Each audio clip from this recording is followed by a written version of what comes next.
Center.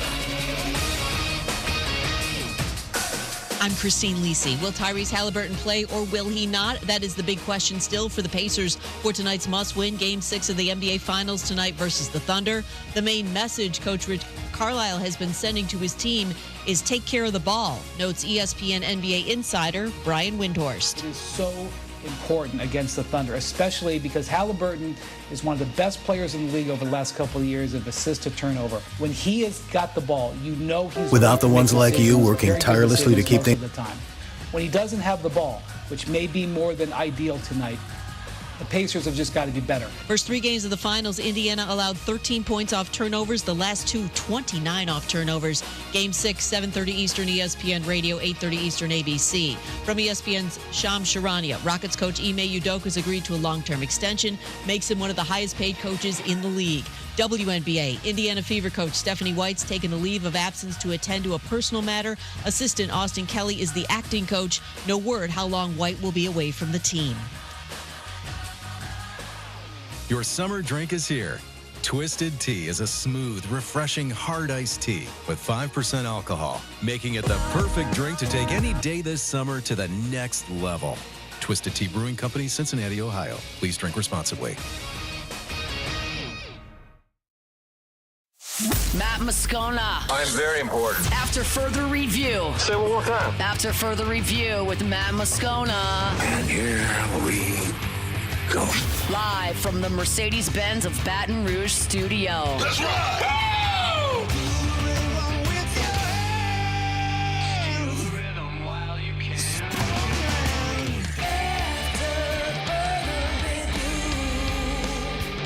And off we go.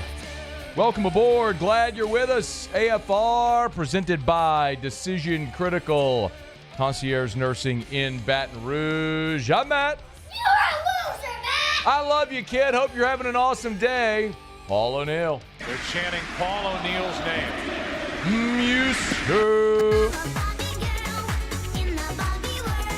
And Mr. Toby Tom Blake.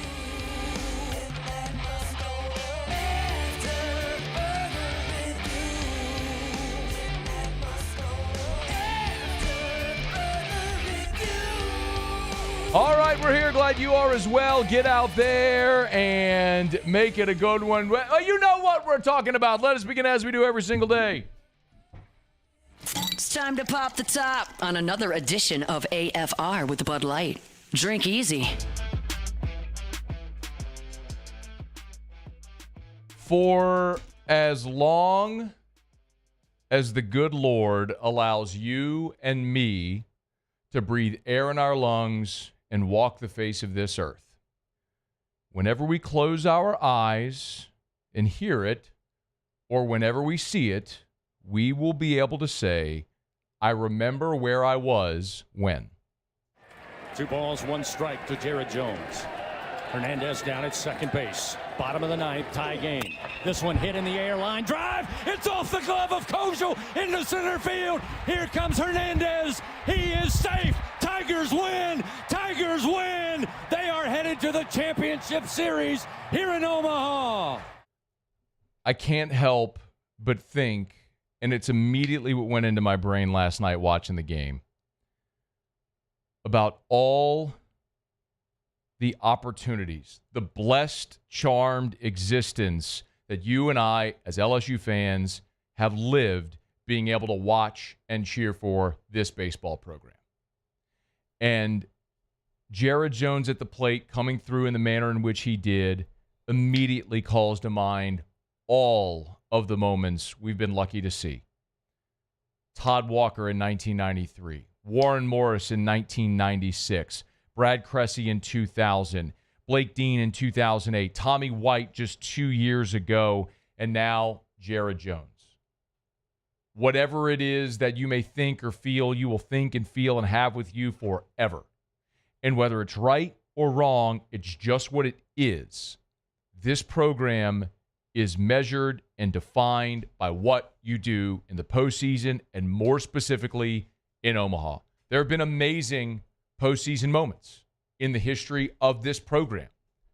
I mean, coming back out of the losers bracket in 1997 with South Alabama and Long Beach the way they did, We remember the 1997 national champions, the 188 home runs, beating Alabama 13-5. Like, we remember the national champions. We don't often talk about what happened in the South 2 Regional to get them there, because this program is measured and defined by what happens in Omaha. And more importantly, when you win in Omaha. And LSU took a gigantic step to adding the 8th number on the billboard behind the right field wall at Alec Box Stadium. They still got 2 more games to go. But my goodness, what a feeling that was watching Jared Jones 0 for 5 against Arkansas with 5 strikeouts on Saturday to come back and have the outing that he has so far. Multi-hit game against UCLA, 3 hits in this ball game against Arkansas, including a home run and the game winner with 2 outs in the 9th inning. It's the scenario that every kid dreams of. Bottom of the 9th, 2 out. And we've all done it. They put it on those stupid T-shirts, the No Fear T-shirts years ago. Bottom 9, 2 out, you're at the plate. Do you want to be in that moment or do you not?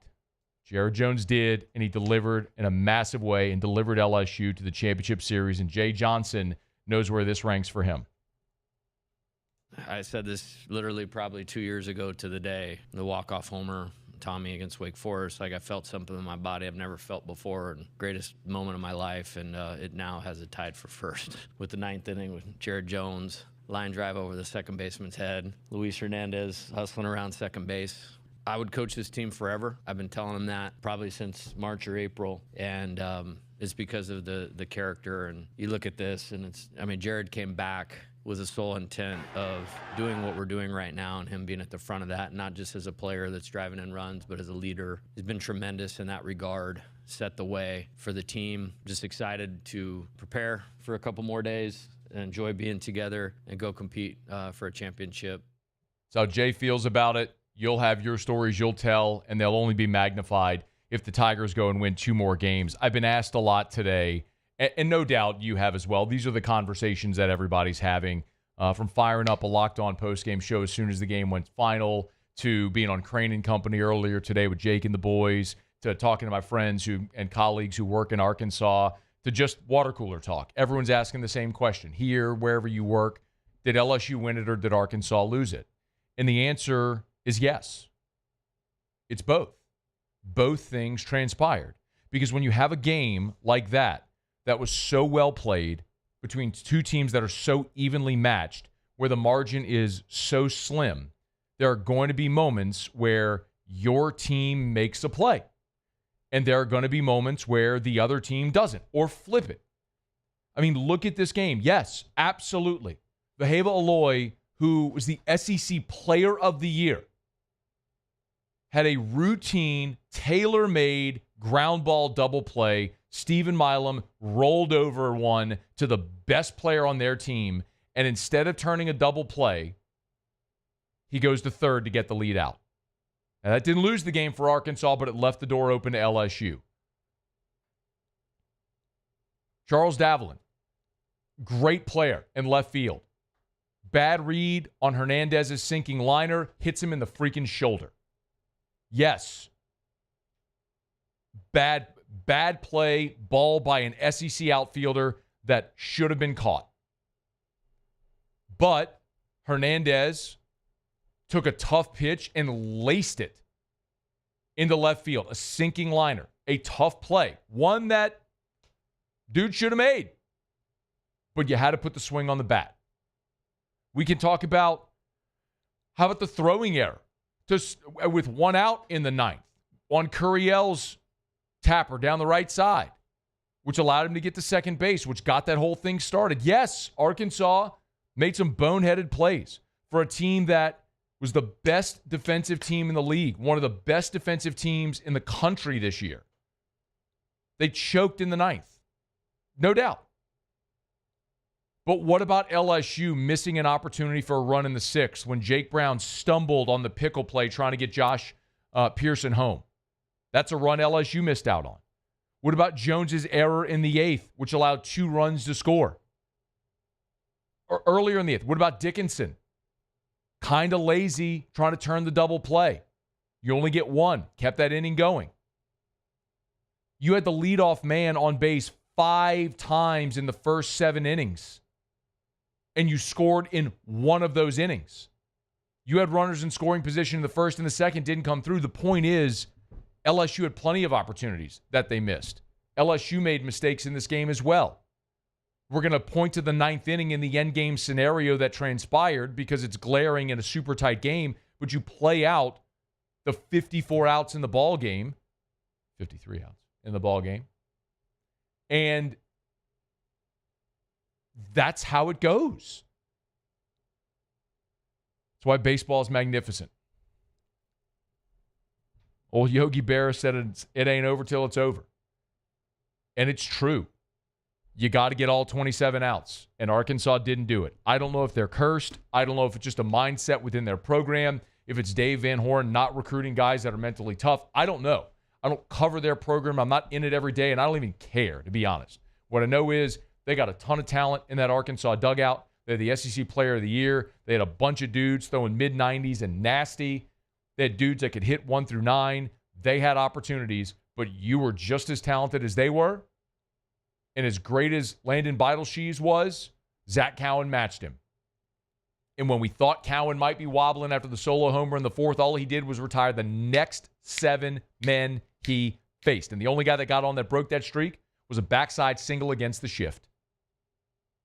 I mean, you have to have dudes step up in the postseason in legendary moments that write their legend. Zach Cowan did it just like Nate Ackenhausen did in 2023 in that elimination game against Tennessee. It don't matter anything else Nate Ackenhausen did the rest of his career at LSU. And doesn't matter what he does in pro ball forever in his life. Nothing matters. Because for as long as we talk about LSU baseball, we'll talk about Nate Ackenhausen, that 6-inning performance against Tennessee in an elimination game in the Skeens Cruise championship team. And we will forever talk about Zach Cowan giving LSU 5 1/3 of 1-run ball and holding the rope and giving LSU a chance to take the lead, which they did. We'll talk about Jake Brown's pinch hit single, which got 2 RBI. We'll talk about Jared Jones' solo homer to tie it. And we'll talk about Jared Jones' game-winning single to win it. LSU off to the championship series where they are favored against Coastal Carolina. We're going to talk plenty over the day today about this championship series, but it's worth taking a day to just bathe in the glory and the afterglow of such an epic game, especially when your team comes out victorious.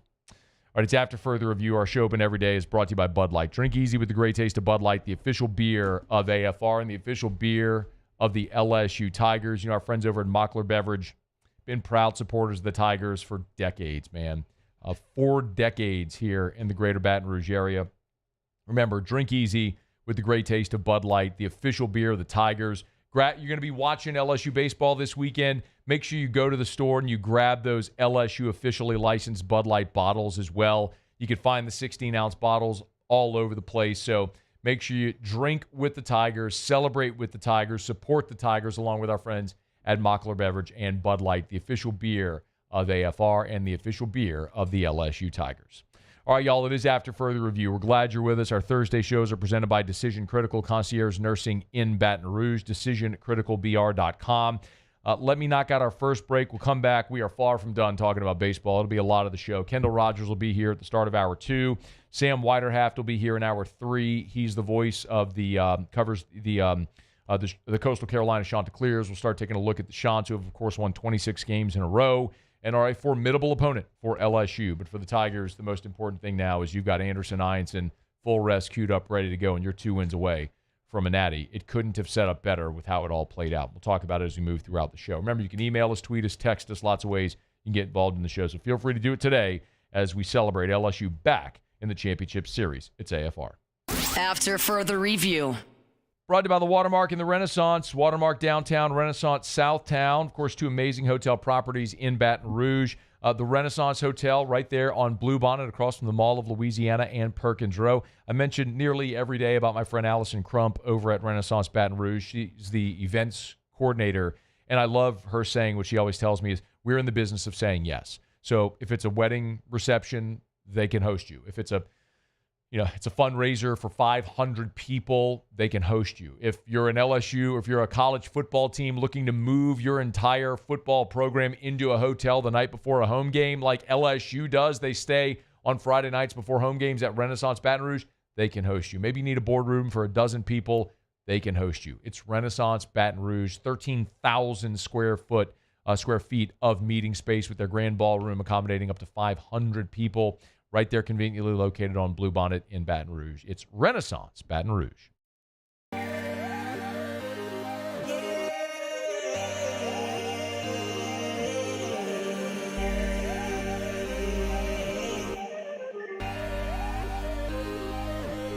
You gotta believe in a dream. Believe. You gotta believe in a dream. Believe.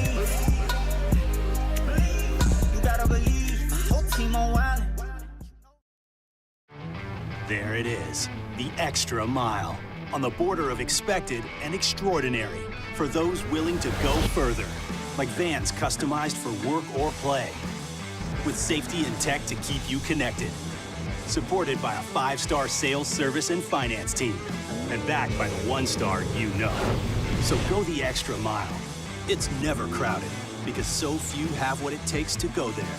Mercedes-Benz Vans. ED, low T, or simply seeking to optimize your health and performance? Goodwood Men's Sexual Wellness offers a range of discreet services to address your specific needs. We empower men to reclaim their health and confidence. Visit yourgoodwood.com. At Auctioner, we know healing is a team sport. That's why we've partnered with world-renowned orthopedic surgeon Dr. James Andrews to create the Auctioner Andrews Orthopedics and Sports Medicine Institute. Whether you're a professional athlete or a weekend warrior, our team of specialists are dedicated to getting you back in the game. So whatever your reasons are for reaching your personal best, we've only got one. You. Auctioner Andrews Institute. Long live you. At Sunshine, we know what you see when you look at your land. Where others may see dirt, you see the foundation you've built your life on. This, it's hallowed ground.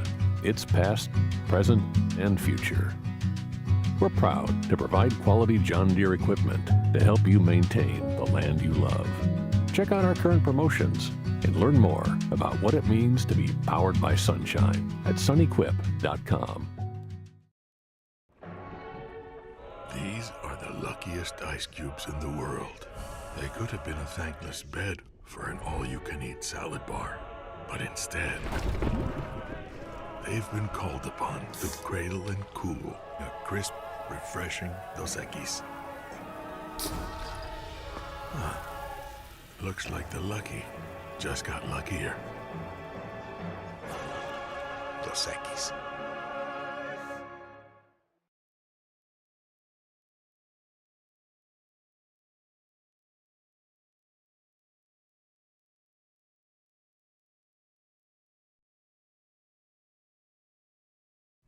After further review with Matt Moscona, presented by Decision Critical Concierge Nursing. Healthcare for your lifestyle. Learn more at decisioncriticalbr.com.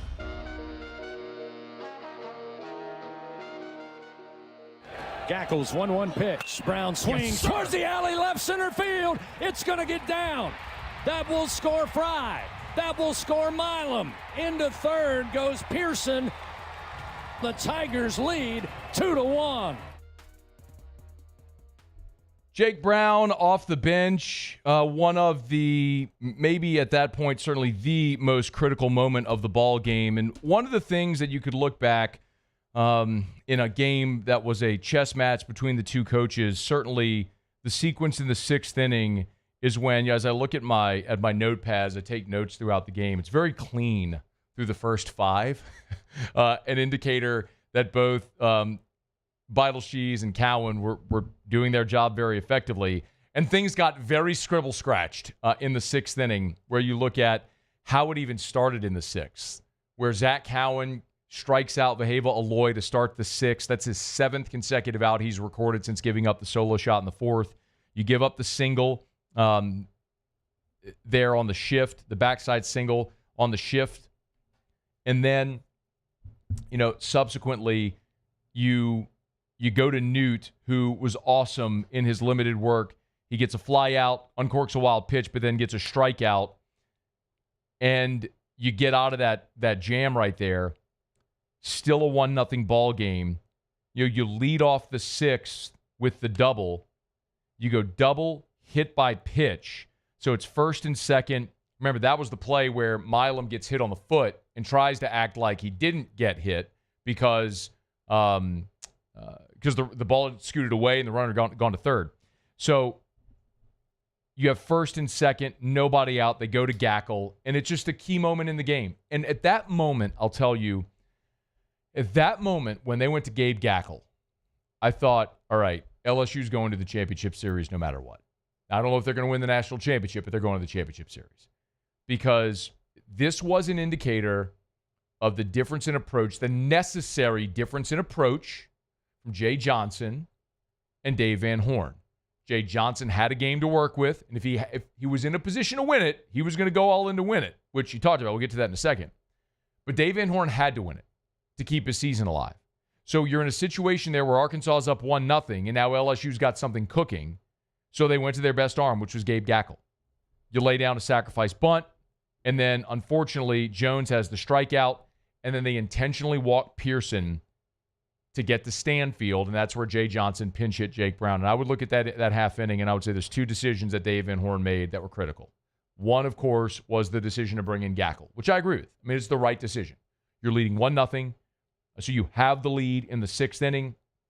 So you are 12 outs away.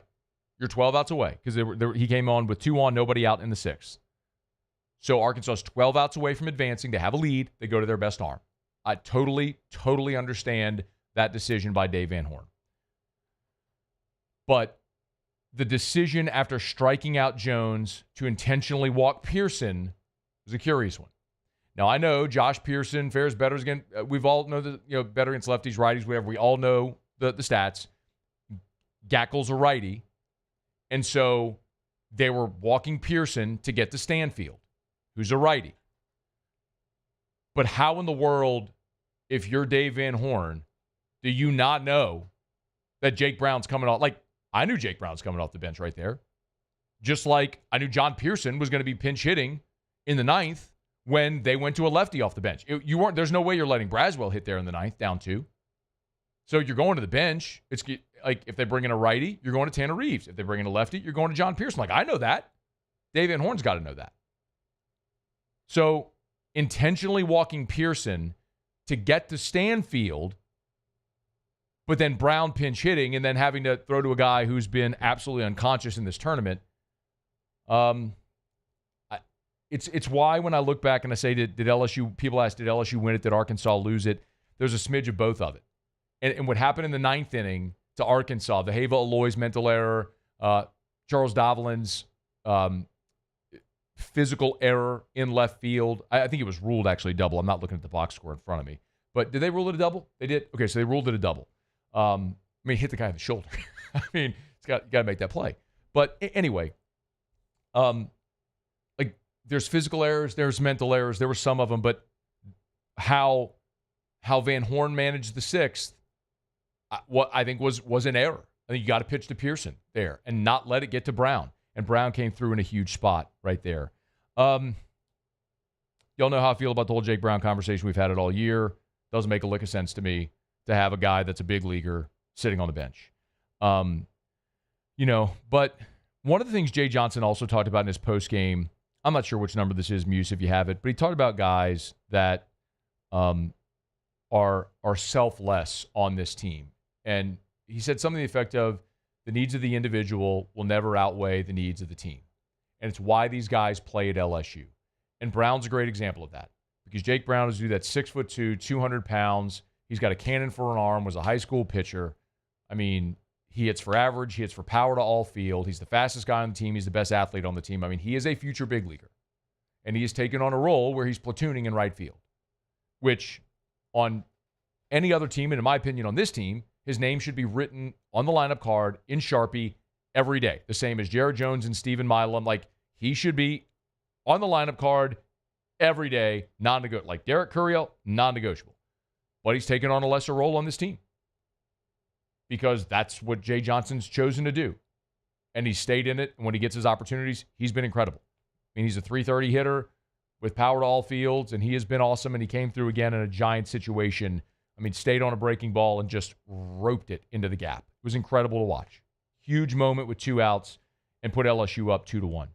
Now, one of the really fascinating things and why, as we started here, I said when Gackle went in the 6th, I was confident that LSU was going to the national championship series. I just wasn't sure if they were going to win it, is because of how the pitching was going to set up. So with Gackle going in the 6th, that effectively removed their best arm. What we had talked about yesterday was leading up to this, what Arkansas was hoping to do was set up a showdown on Thursday where LSU would have gone to Anderson. They could have gone to Einstein as well, but they were going to go to Anderson. This is what we all talked about, considering just like what LSU did with Skeens 2 years ago, it was going to be Anderson against Gackle. I mean, that's what we were going to see on Thursday if Arkansas forced it.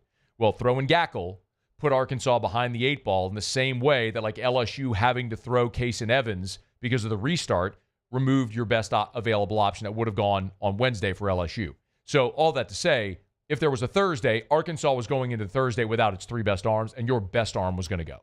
So, and you would have had Anthony Einstein ready to roll as well. So LSU was going to win the game on Thursday if they played it. I'm certain of that. But if you had to do that, then you don't have your pitching set up for the weekend in the championship series, which compromises you.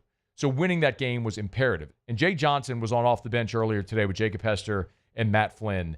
And he effectively, it's funny, coaches are never going to disclose strategy, right? Beforehand. Why would you? It doesn't make a lick of sense ever to tell anybody what you're planning. I get it. Like, you have to ask questions, but it doesn't do him a lick of good to tell anybody what he's got planning. Well, the game's over. LSU wins. He goes on OTB on Thursday morning, and effectively discloses what the plan was there with Einstein at the end of the ballgame. When we got the lead 2-1, it was the last 9 outs were going to be Chase and Anthony, and we're going to win it last night to give us the best chance to win the national championship. And then it was going to be Anthony in the 9th. And then it was tricky because I felt like if it got to tomorrow and we had to split the game between Cade and Anthony, we were going to be in great shape. But that was going to significantly hurt our chances of winning this weekend if we had to do that. So we went pretty aggressively at it. And then if it had gone to the 10th at 5-5, he was coming in the game. I was like, there's no way I'm letting this team with the effort they just gave to get back to 5-5, there's no way I'm letting this team lose this game. And that meant Anthony was going to trot out there. That's it. I mean, he told you what they were going to do. I mean, look, I'm an idiot, and I tweeted Shore's Einstein. I mean, it's just what you were going to do. For all the reasons Jay Johnson just said, it made the most sense, and he acknowledged it now that he was going to be all in when he had the lead. And when you got to the 9th, he was going to go to Einstein to win it now. And that's it. That would have been a very calculated risk by Jay Johnson had you gone to extras. Like after LSU tied it in the 9th, and had you gone to extras in a tie ball game and used Einstein and then maybe potentially not had him available for Thursday, that would have been a huge risk. I mean, it reminds me of what Kevin O'Sullivan did back in 2017. Remember when they had won game 1 and they brought Jackson Coar out of the bullpen to close game 2, who was their number 3 starter. It was like, okay, like this is it. You're either winning it today or you're screwed because tomorrow you've got Alex lying on the bump opposite you and you're using your other starter right now. So it was a calculated all-in risk that Jay Johnson was apparently willing to make with Anthony Einstein. Maybe not exactly the same thing because you still would have had Cade Anderson ready to go. But the point is, it certainly would have changed the dynamic of how Thursday could have played out. So, man, what a game. High-level baseball, high-level moves, high stake across the board for Jay Johnson, LSU, Dave Van Horn in Arkansas, and LSU got the better of it in the end, as they seem to do all the time against the Razorbacks. And Arkansas heads home again, disappointed. And, I think Dave Van Horn's a great coach, seems like a great guy as well, a great man, a great ambassador for the game of baseball. I'm no Arkansas fan. I'm not sad for them at all today. I'm glad they lost. Of course I am. I do look there and wonder, like, is it something? Like you look at some of the great coaches that aren't able to get over the hump in those championship settings. You wonder, like, is it something inherent within them that they portray or convey to their team? And I don't know, but that's something for Arkansas to figure out. What you know definitively about LSU is you got the right guy. You got the best program builder, the best recruiter, the most maniacal worker, attention to detail, and he doesn't want to go anywhere, ever. So with Jay Johnson, you just expect to continue to be in this situation over and over and over again. It's a great spot to be in. Tigers are 2 outs away from national championship number 8. All right, we're going to talk to Kendall Rogers, who's up in Omaha. That's coming up in 30 minutes from right now. We're brought to you by South Point Volkswagen, southpointvw.com. New and certified pre-owned in Baton Rouge and online at southpointvw.com, southpointvw.com. Y'all, check them out online, southpointvw.com. We know the average car buyer visits 1.2 dealerships before making a purchase now, and the reason is, well, pretty obvious, because you shop online. So you go to the website, southpointvw.com. You can see their inventory online. You can work out your financing online. You can do the whole process online at southpointvw.com. Every vehicle, if it's on the lot, it's online, southpointvw.com. South Point Volkswagen, what's your direction? Okay, y'all, it's after further review. We're not got a break. We've got a lot of baseball to get to today. As I mentioned, Kendall Rogers here in about 30 minutes. There's a bunch of other stuff we want to sprinkle in. Brett Bielema taking a shot at Brian Kelly, which we'll get to here in just a second. We'll go around the SEC as well. A new mock draft from Kylie McDaniel at ESPN, which is something the Tigers are going to be keeping an eye on pretty closely here in about a month or so when the MLB draft takes place in Atlanta, incidentally. Last year, the draft was in Fort Worth, while SEC Media Days was in Dallas. This year, SEC Media Days in Atlanta. The MLB draft is in Atlanta. They're just following us around. So, anyway. All right, it's after further review. Stay here. After further review. We're brought to you by Goodwood Men's Sexual Wellness. You can visit yourgoodwood.com, yourgoodwood.com. An overwhelming portion of the business they do is testosterone replacement therapy. Yes, we talk about ED, and they do have a variety of ED treatments. So if you suffer from ED, don't. Get help. There's help. Get it. Just go to yourgoodwood.com. But hormone replacement therapy is so vital for so many. If I told you as you age and you start feeling like you're aging, right? You're putting on weight. It's harder to build muscle. You don't feel rested and energetic when you wake up. Your energy levels are low throughout the day. You struggle with motivation. You struggle with libido. Well, a lot of that can be tied to lower testosterone levels. So what if you could safely, affordably supplement just like you take vitamins or anything else to get to healthy levels? You can. It's affordable. Lowest prices, never any contracts. Visit them online, yourgoodwood.com. The Windsor Senior Living Community in Mandeville, Louisiana is a beautiful, vibrant apartment community geared toward seniors. They are nestled right in the heart of Mandeville, where seniors live a more carefree lifestyle in spacious apartments with the peace of mind that comes from having a little extra help. Call the Windsor at 985-624-8040 to schedule a lunch and tour. Come see how the Windsor can be your passport to peace of mind. Men, age is just a number. Don't let it dictate how you feel. Goodwood Men's Sexual Wellness has anti-aging services that can help you look and feel your best. Visit yourgoodwood.com and discover a renewed sense of vitality. At Luba Workers' Comp, our journey began over 30 years ago with a simple belief: our clients come first. At Luba, our business has always been focused on people, not policies. Through every success and challenge, we've continued to grow because we've stayed true to our values, committed to providing you with genuine dependability. Because your well-being is more than a priority. It's our purpose.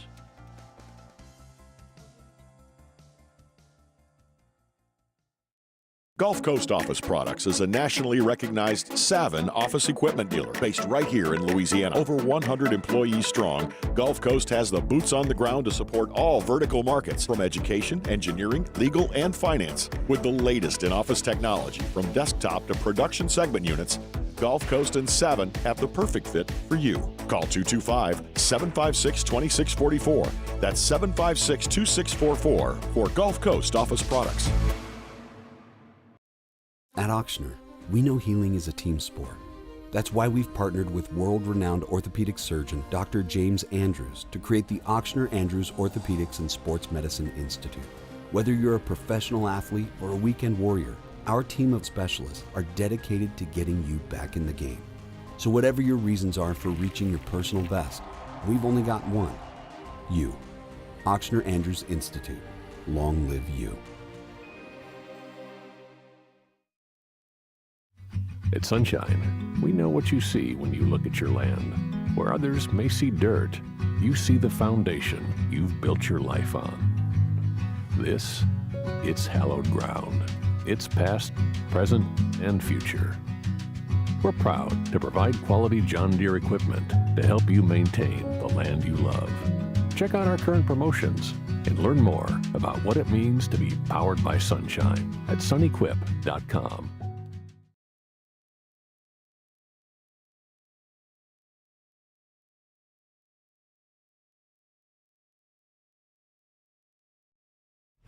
After further review with Matt Moscona, presented by Decision Critical Concierge Nursing. Healthcare for your lifestyle. Learn more at decisioncriticalbr.com. It's a huge deal not to have to play tomorrow night. There is nobody happier in the city of Omaha that there will not be a game here tomorrow than Jay Johnson right now. I don't blame him. Remember, you can always tweet us at Matt Moscona. You can text in the 225-396-4400, 396-4400, 396-4400. Rennie texted, said, how about the Oddfather with the LSU over call? Okay, yeah. Jimmy had the over in the game. We'll give him a ding on that one. He did. He had over 9.5. We'll give him a ding on that one. Over 9.5. It got there. Took a minute, though, didn't it? You think when it was 1-0 in the sixth, Otter was sweating the tag? I'm sitting there going, I think I tweeted at some point, I don't know, in the fourth or the fifth, like, yeah, the pitcher's duel we all expected. Bro, the wind blowing out in that park, sometimes it matters and sometimes it just doesn't. You got to hit the ball, apparently. You got to hit the ball. If you don't hit the ball in the air, it doesn't matter. Well, now, the homer was certainly wind-dated. From Helfrich, you mean? Yeah, not Jones's. Yes. Yeah. That was wind-dated. Yeah, you haven't seen too many go out to center there, man, ever. So, yeah. What a day. What a day, what a game. We got a lot to talk about. By the way, so speaking of Otter and the odds, I was looking this up a bit ago. I'm a little surprised. I certainly anticipated LSU. I think we all did. LSU would be a favorite in the championship series over Coastal. We got this up at LouisianaSports.net right now. You can't see it. Sorry, Paulie. We got it up at LouisianaSports.net right now if you want to check it out. LSU is just a slight favorite over Coastal. Now, they're minus 160 on Saturday. And for the series, they're minus 190 to win it all. I thought certainly LSU would have shorter odds than minus 190 to win it all. And it's not in any way a disrespect to Coastal. Truly, it's not. I mean, I picked Coastal to win bracket 1. And I was dead wrong because I didn't pick Coastal to win the Conway Regional. I had Florida winning in Conway. Remember, that was the regional everybody looked at. It was East Carolina, Florida, Coastal, and everyone's like, gee, it was that one and Ole Miss were the two that everybody looked at. I'm not surprised once they advanced out of that regional, I picked them to beat Auburn and picked them to win bracket 1. So I did think this was the championship matchup we'd see. But if LSU had to play another game and had to use Anderson and Ianson, it's different. But the fact that Anderson and Ianson will be queued up on full rest Saturday, Sunday, it's the same reason why all season we've looked at the path, despite all of LSU's shortcomings throughout the year, when they've had certain bugaboos and Achilles' heels, the inability at times of the bullpen to throw strikes, the offense going in the deep freeze. The reason why, through all that, people would still ask, hey, could LSU win a championship? Yes. because of the two guys that you've got queued up ready to go in the championship series on full rest. You got the best 1-2 punch in the country.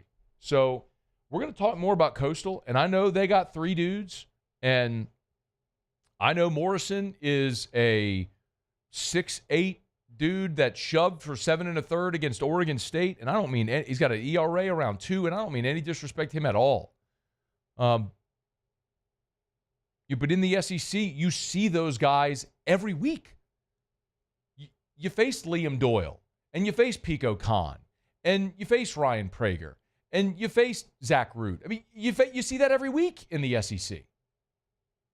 That's the big difference. They don't see Cade Anderson every week. They don't see Anthony Einson every week. And they challenged themselves, Coastal did, in their non-conference.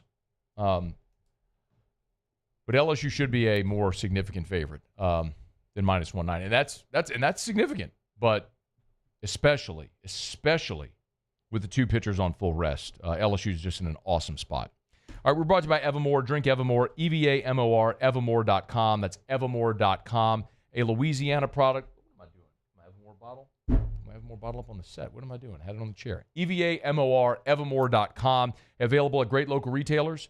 Actually, no matter where local is to you, they've got Evermore. I always encourage you to go to the website. If you live outside of Baton Rouge or outside of Louisiana, go to Evermore, hit the menu tab. You'll see the Find a Store tab. Punch in your zip code, and it'll list the stores near you where you can find Evermore. Or you can always buy it online at Evermore.com. EVAMOR. Better form of hydration, a healthier option for your family. It's Evermore.com. Drink Evermore. EVAMOR, Evermore.com. All right, it's after further review. Let's do this quickly. Let's go around the SEC.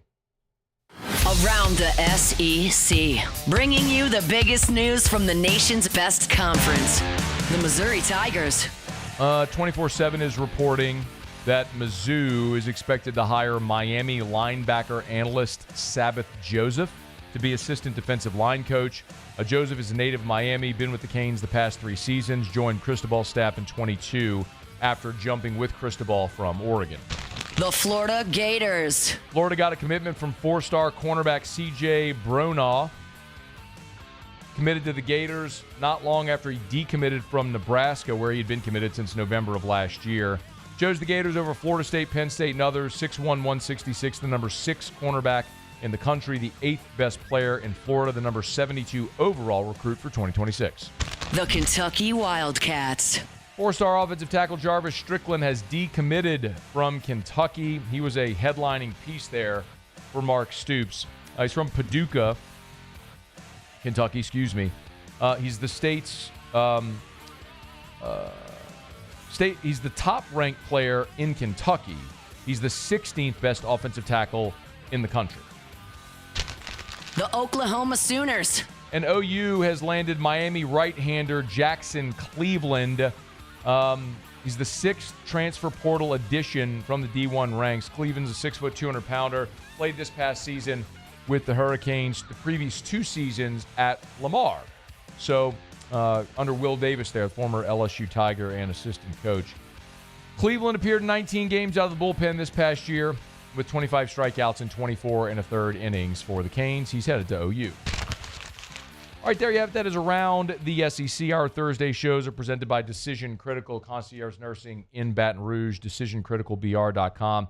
We always tell you it's not just healthcare, it's healthcare for your lifestyle. DecisionCriticalBR.com. I mentioned this last week, and so many of you responded. You know, if you are on hormone therapy, which a lot of men are, sometimes that can increase your red blood cell count, so your physician recommends regular therapeutic phlebotomy. You give blood to keep your red blood cell count in check.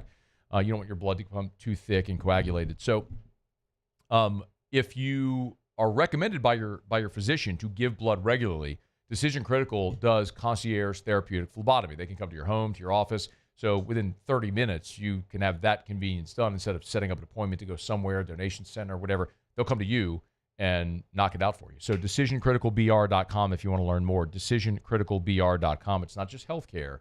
It's healthcare for your lifestyle. All right, it's after further review, y'all. We're glad to have you with us. We're going to knock out hour number 1.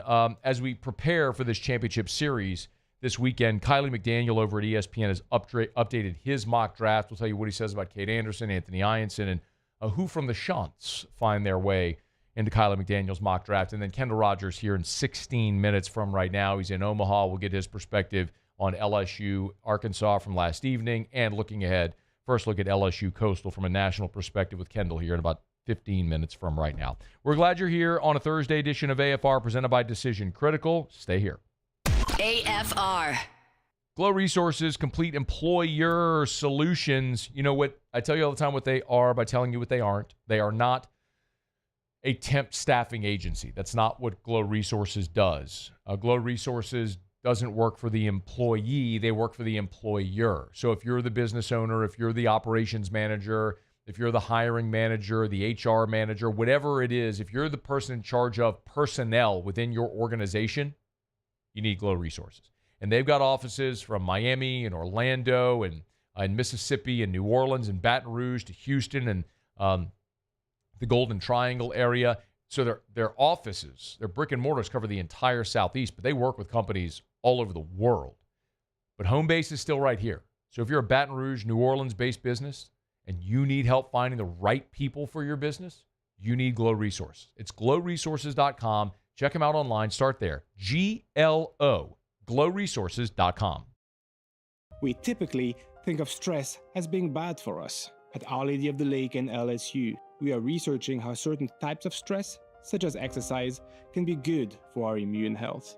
By studying people under extreme stress, such as athletes, astronauts, service members, and first responders, we're learning how to improve the immune health of everyone. That's the power of research. That's the impact of champions. Together, we roar. At Bayou Automotive, we believe in a sales process that puts you first. We want you to experience an easy purchase with clear pricing and great service. Let Bayou Ford and Bayou Chrysler Dodge Jeep Ram be your trusted partners in finding your perfect vehicle. The crew at Bayou Automotive is going to do right by you. At Atmos Energy, our Smart Choice solutions help customers save energy and emissions with rebates up to $500 off high-efficiency natural gas appliances, smart thermostats, and weatherization upgrades. Together, we're fueling our energy future. Baton Rouge's home for real rock. It's Eagle 98.1. Foo Fighters. Led Zeppelin. AC/DC. Pearl Jam.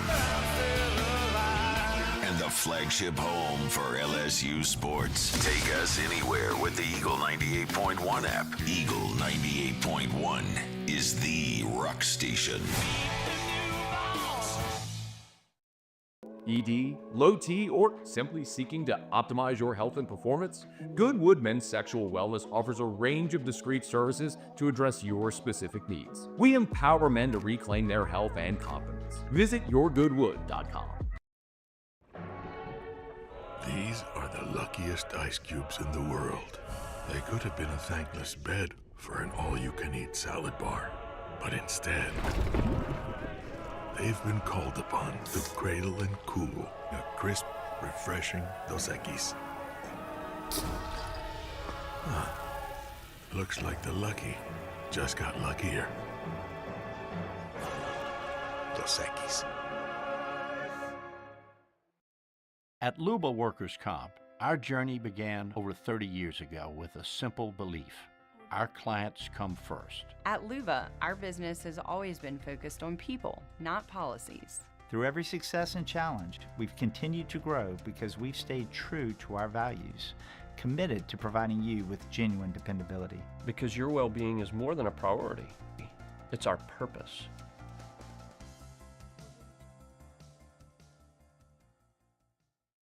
Gulf Coast Office Products is a nationally recognized Savin office equipment dealer based right here in Louisiana. Over 100 employees strong, Gulf Coast has the...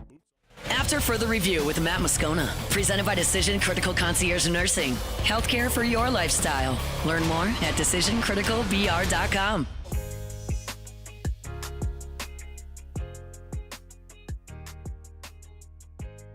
When we're in Atlanta for SEC Media Days next month, less than a month from right now, actually, about 3 weeks from right now, the MLB draft will also be taking place in Atlanta. Incidentally, kind of a weird coincidence that a year ago that SEC Media Days was in Dallas and the draft was nearby in Fort Worth. This year, the draft is in Atlanta, while we'll be in Atlanta for media days. And Kyler McDaniel of ESPN has his latest mock draft out right now, and he does have Cade Anderson going number 1 overall in his latest mock draft to the Washington Nationals. That means Anderson would be teaming up with Dylan Cruz, who, of course, was the number 2 pick of the draft a couple of years ago of the Washington Nationals after Skeens went number 1 overall. Interesting that Kyler McDaniel, his rank, right, not the mock draft, his rank for Anderson is number 7 overall, but he has him going number 1, which typically that tells you people who cover the draft and who cover advanced scouting know what Washington's preference is there. And for whatever it's worth, the Angels, who have the 2nd pick, Kyler McDaniel has Liam Doyle from Tennessee, the lefty, going number 2 overall to the LA Angels. So 2 SEC college left-handers going 1 and 2 overall, with Anderson 1 to the Nationals and Doyle number 2 to the Angels. You always keep an eye on this as we roll through and get closer to and through the draft, but you always look at the prospects that LSU has signed and who might find their way, to campus and who might be a signing risk. So as we get closer to the draft, we'll obviously keep closer tabs on that, because remember, in the top 10 rounds of the draft, if you hear a player's name called in the top 10 rounds, then they've already agreed to a contract with the team that drafted him. So the way I feel like we have to kind of roll through this every year with the way that it transpires. But the way that the MLB draft works is that you'll have your area scouts on the phone, and they'll call the player, and they'll know, basically what amount, what slot money, over slot, under slot, whatever, that they're going to offer a player. And so they'll call them and say, we're going to take you here. Would you accept X? And if it's yes, they pick them. And if it's no, they're just on to the next. That's why you hear people often say, did they get their number? So the cat and mouse game is, does a prospect who has a number in mind get their number? A great example of that from a season ago is Cade Arrambide. Cade Arrambide was a guy who was pretty well known, was thought to be a high school signee. He was going to sign out of high school and was going to forego college baseball. But he had a large number in his mind, and he didn't hit particularly well his senior year of high school. It dropped him probably from round 1, maybe even a top half of round 1 guy to a 2nd or 3rd round pick. And when his phone rang and he wanted top 15 money and he wasn't getting anywhere near that, he passed and decided he was going to come to school. So that's another question is, will guys stay true to their number? William Schmidt, a year ago, the same thing. Will you stay true to your number, or will you come off it when someone's flashing high 6 or 7 figures in front of your face? It's the thing you don't know till you get to and through it. So for what it's worth, again, Kylie McDaniel has number 1, Cade Anderson. He's got Anthony Ianson going 37 overall to the Rays. A lot of people have asked about why Ianson wouldn't go higher. A lot of times it's ceiling, what a team may prefer. Sometimes you look for the higher ceiling player with a high school kid, maybe with who can grow into their body. I think a guy like Chase Shores has made himself a lot of money from where he was at the start of the season, coming off of Tommy John and being a little erratic to how well he's pitched now in the last month. But he's still probably a round 2 guy, best information that I've been able to gather. So we'll get closer as we get closer to the draft and we start to learn more about all these guys and who's where. We'll keep an eye on that. But just for now, Cade Anderson, Anthony Ianson, the 2 players that Kylie McDaniel's mocking there here in his top 50. For whatever it's worth, Caden Bodine is the catcher from Coastal Carolina, and Kylie McDaniel has him going number 20 overall, a top 150 prospect. He has him ranked 35th. And being taken 20th by the Brewers. Quick write-up. Bodine's range starts in the middle of the round with numbers-oriented teams. being on him most due to his contact rates and framing prowess, both attributes that Milwaukee emphasizes. Lots of contact-oriented bats are tied here, such as Keelan, Houston, Slater, DeBrun, and Daniel Pierce. Could also see this being a possible floor for Wood. So some other familiar names: Jace Laviolette, 19 to Baltimore. Vaheva Aloy, 17 to the Cubs. Gage Wood, who was talking about, 16 to the Minnesota Twins. Gavin Keelan, the shortstop from Tennessee, 14 to Tampa. Kyson Witherspoon from Oklahoma, 13 to San Francisco. I know this is something that's reiterated pretty commonly. Ike Irish, 8 to the Blue Jays. But we are seeing a world now in college baseball where because of the stakes in college baseball and the high level of play, you are seeing teams draft college players higher because they feel like they can fast-track them through the minor league system. I mean, Paul Skeens and Dylan Cruz are great examples of that. Jack Caglione homer today off of Jake Latz. It's a great example of that. So, something to follow away as we get closer to the draft there in July. Okay, hour number 2, Kendall Rogers joins us next on AFR. AFR. We're brought to you by Relief Windows and ReliefWindows.com. Windows door siding. They do shutters as well over at Relief Windows and ReliefWindows.com. Remember, energy-efficient replacement windows, beautiful entry doors, hardy plank, vinyl siding. They do it all. You want to talk about siding? Don't forget, yes, they're a window company, but they do so much. Siding, you want to make your home more energy efficient, safer, because it's a fire retardant material as well. Protecting the exterior of your home, comes finished in whatever color you want, so it's not going to chip and crack and peel. You're not painting the exterior of your home. It's done. They can do that for you over at Relief Windows. Check them out online at reliefwindows.com, reliefwindows.com. And remember, their showroom is right there on Airline Highway in Prairieville. So if you're going south on Airline, you cross into Prairieville, you cross 42 in Prairieville, look about a quarter mile to your right, you'll see the giant Relief Windows showroom. Schedule a consultation, go in there, look at all that they have to offer. It's Relief Windows. Windows, door siding, their number one product is always customer service. ReliefWindows.com. At Bayou Automotive, we believe in a sales process that puts you first. We want you to experience an easy purchase with clear pricing and great service. Let Bayou Ford and Bayou Chrysler Dodge Jeep Ram be your trusted partners in finding your perfect vehicle. The crew at Bayou Automotive is going to do right by you. Gulf Coast Bank and Trust is giving our customers the power to bank anywhere, anytime during this challenging event. And we're right there with you. Our mobile banking app is a smart way to manage your money and time. Gulf Coast Bank and Trust, the bank that cares about you.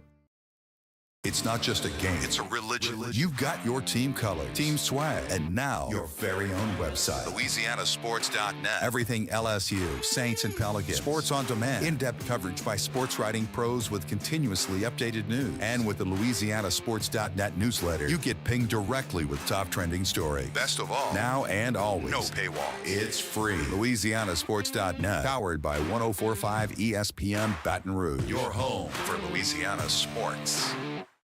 Man, age is just a number. Don't let it dictate how you feel. Goodwood Men's Sexual Wellness has anti-aging services that can help you look and feel your best. Visit yourgoodwood.com and discover a renewed sense of vitality.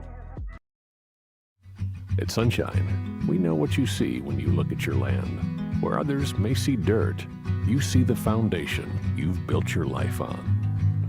This, it's hallowed ground. It's past, present, and future. We're proud to provide quality John Deere equipment to help you maintain the land you love. Check out our current promotions and learn more about what it means to be powered by sunshine at sunequip.com. These are the luckiest ice cubes in the world. They could have been a thankless bed for an all-you-can-eat salad bar. But instead, they've been called upon to cradle and cool a crisp, refreshing Dos Equis. Looks like the lucky just got luckier. Dos Equis. At Luba Workers' Comp, our journey began over 30 years ago with a simple belief. Our clients come first. At Luba, our business has always been focused on people, not policies. Through every success and challenge, we've continued to grow because we've stayed true to our values, committed to providing you with genuine dependability. Because your well-being is more than a priority. It's our purpose.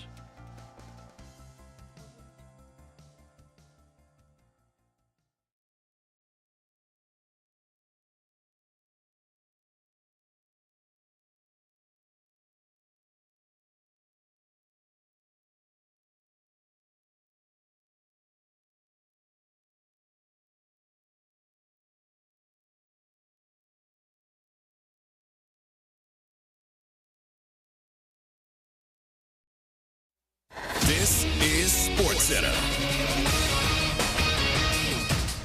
I'm Christine Lisi. The Larry O'Brien Trophy will be in the house tonight in Indiana. Thunder will be NBA champs with a win in Game 6 of the Finals against the Pacers. Indiana star guard Tyrese Halliburton dealing with that right calf strain, doing everything he can to play tonight. He'll be a game-time decision. And the Pacers, as a result, will be leaning on their depth in the must-win, explains two-time NBA champ Norris Cole. And you can bring in Shepard off the bench or Macrin, put Macrin back into the starting lineup. Nembhard can go to the one and play from there. And then, everyone else can stay in their same slots. McConnell can continue to come off the bench and continue to do the things that he do. Obi Toppin can continue to come off the bench and do what they do. Norris Cole on Unsportsmanlike, Game 6, 7:30 Eastern, ESPN Radio, 8:30 Eastern, ABC. ESPN's Sham Sharania is reporting Rockets coach Ime Udoka has agreed to a long-term extension, makes him one of the highest-paid coaches in the NBA. Baseball, Dodgers two-way star Shohei Ohtani will next pitch on Sunday against the Nationals. It will be his second pitching start of this season. Your summer drink is here. Twisted Tea is a smooth, refreshing, hard iced tea with 5% alcohol, making it the perfect drink to take any day this summer to the next level. Twisted Tea Brewing Company, Cincinnati, Ohio. Please drink responsibly.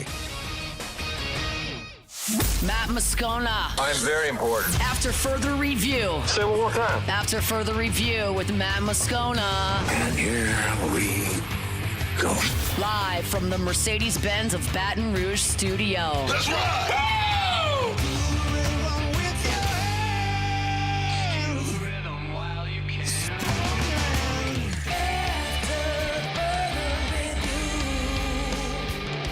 Hour 2, off we go. Welcome aboard. Glad you're with us, AFR.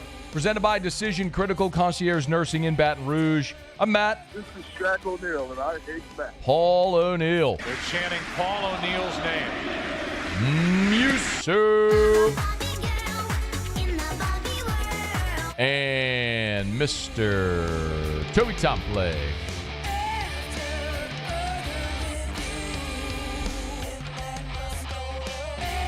All right, we're here. Glad you are as well. Get out there and make it a good one.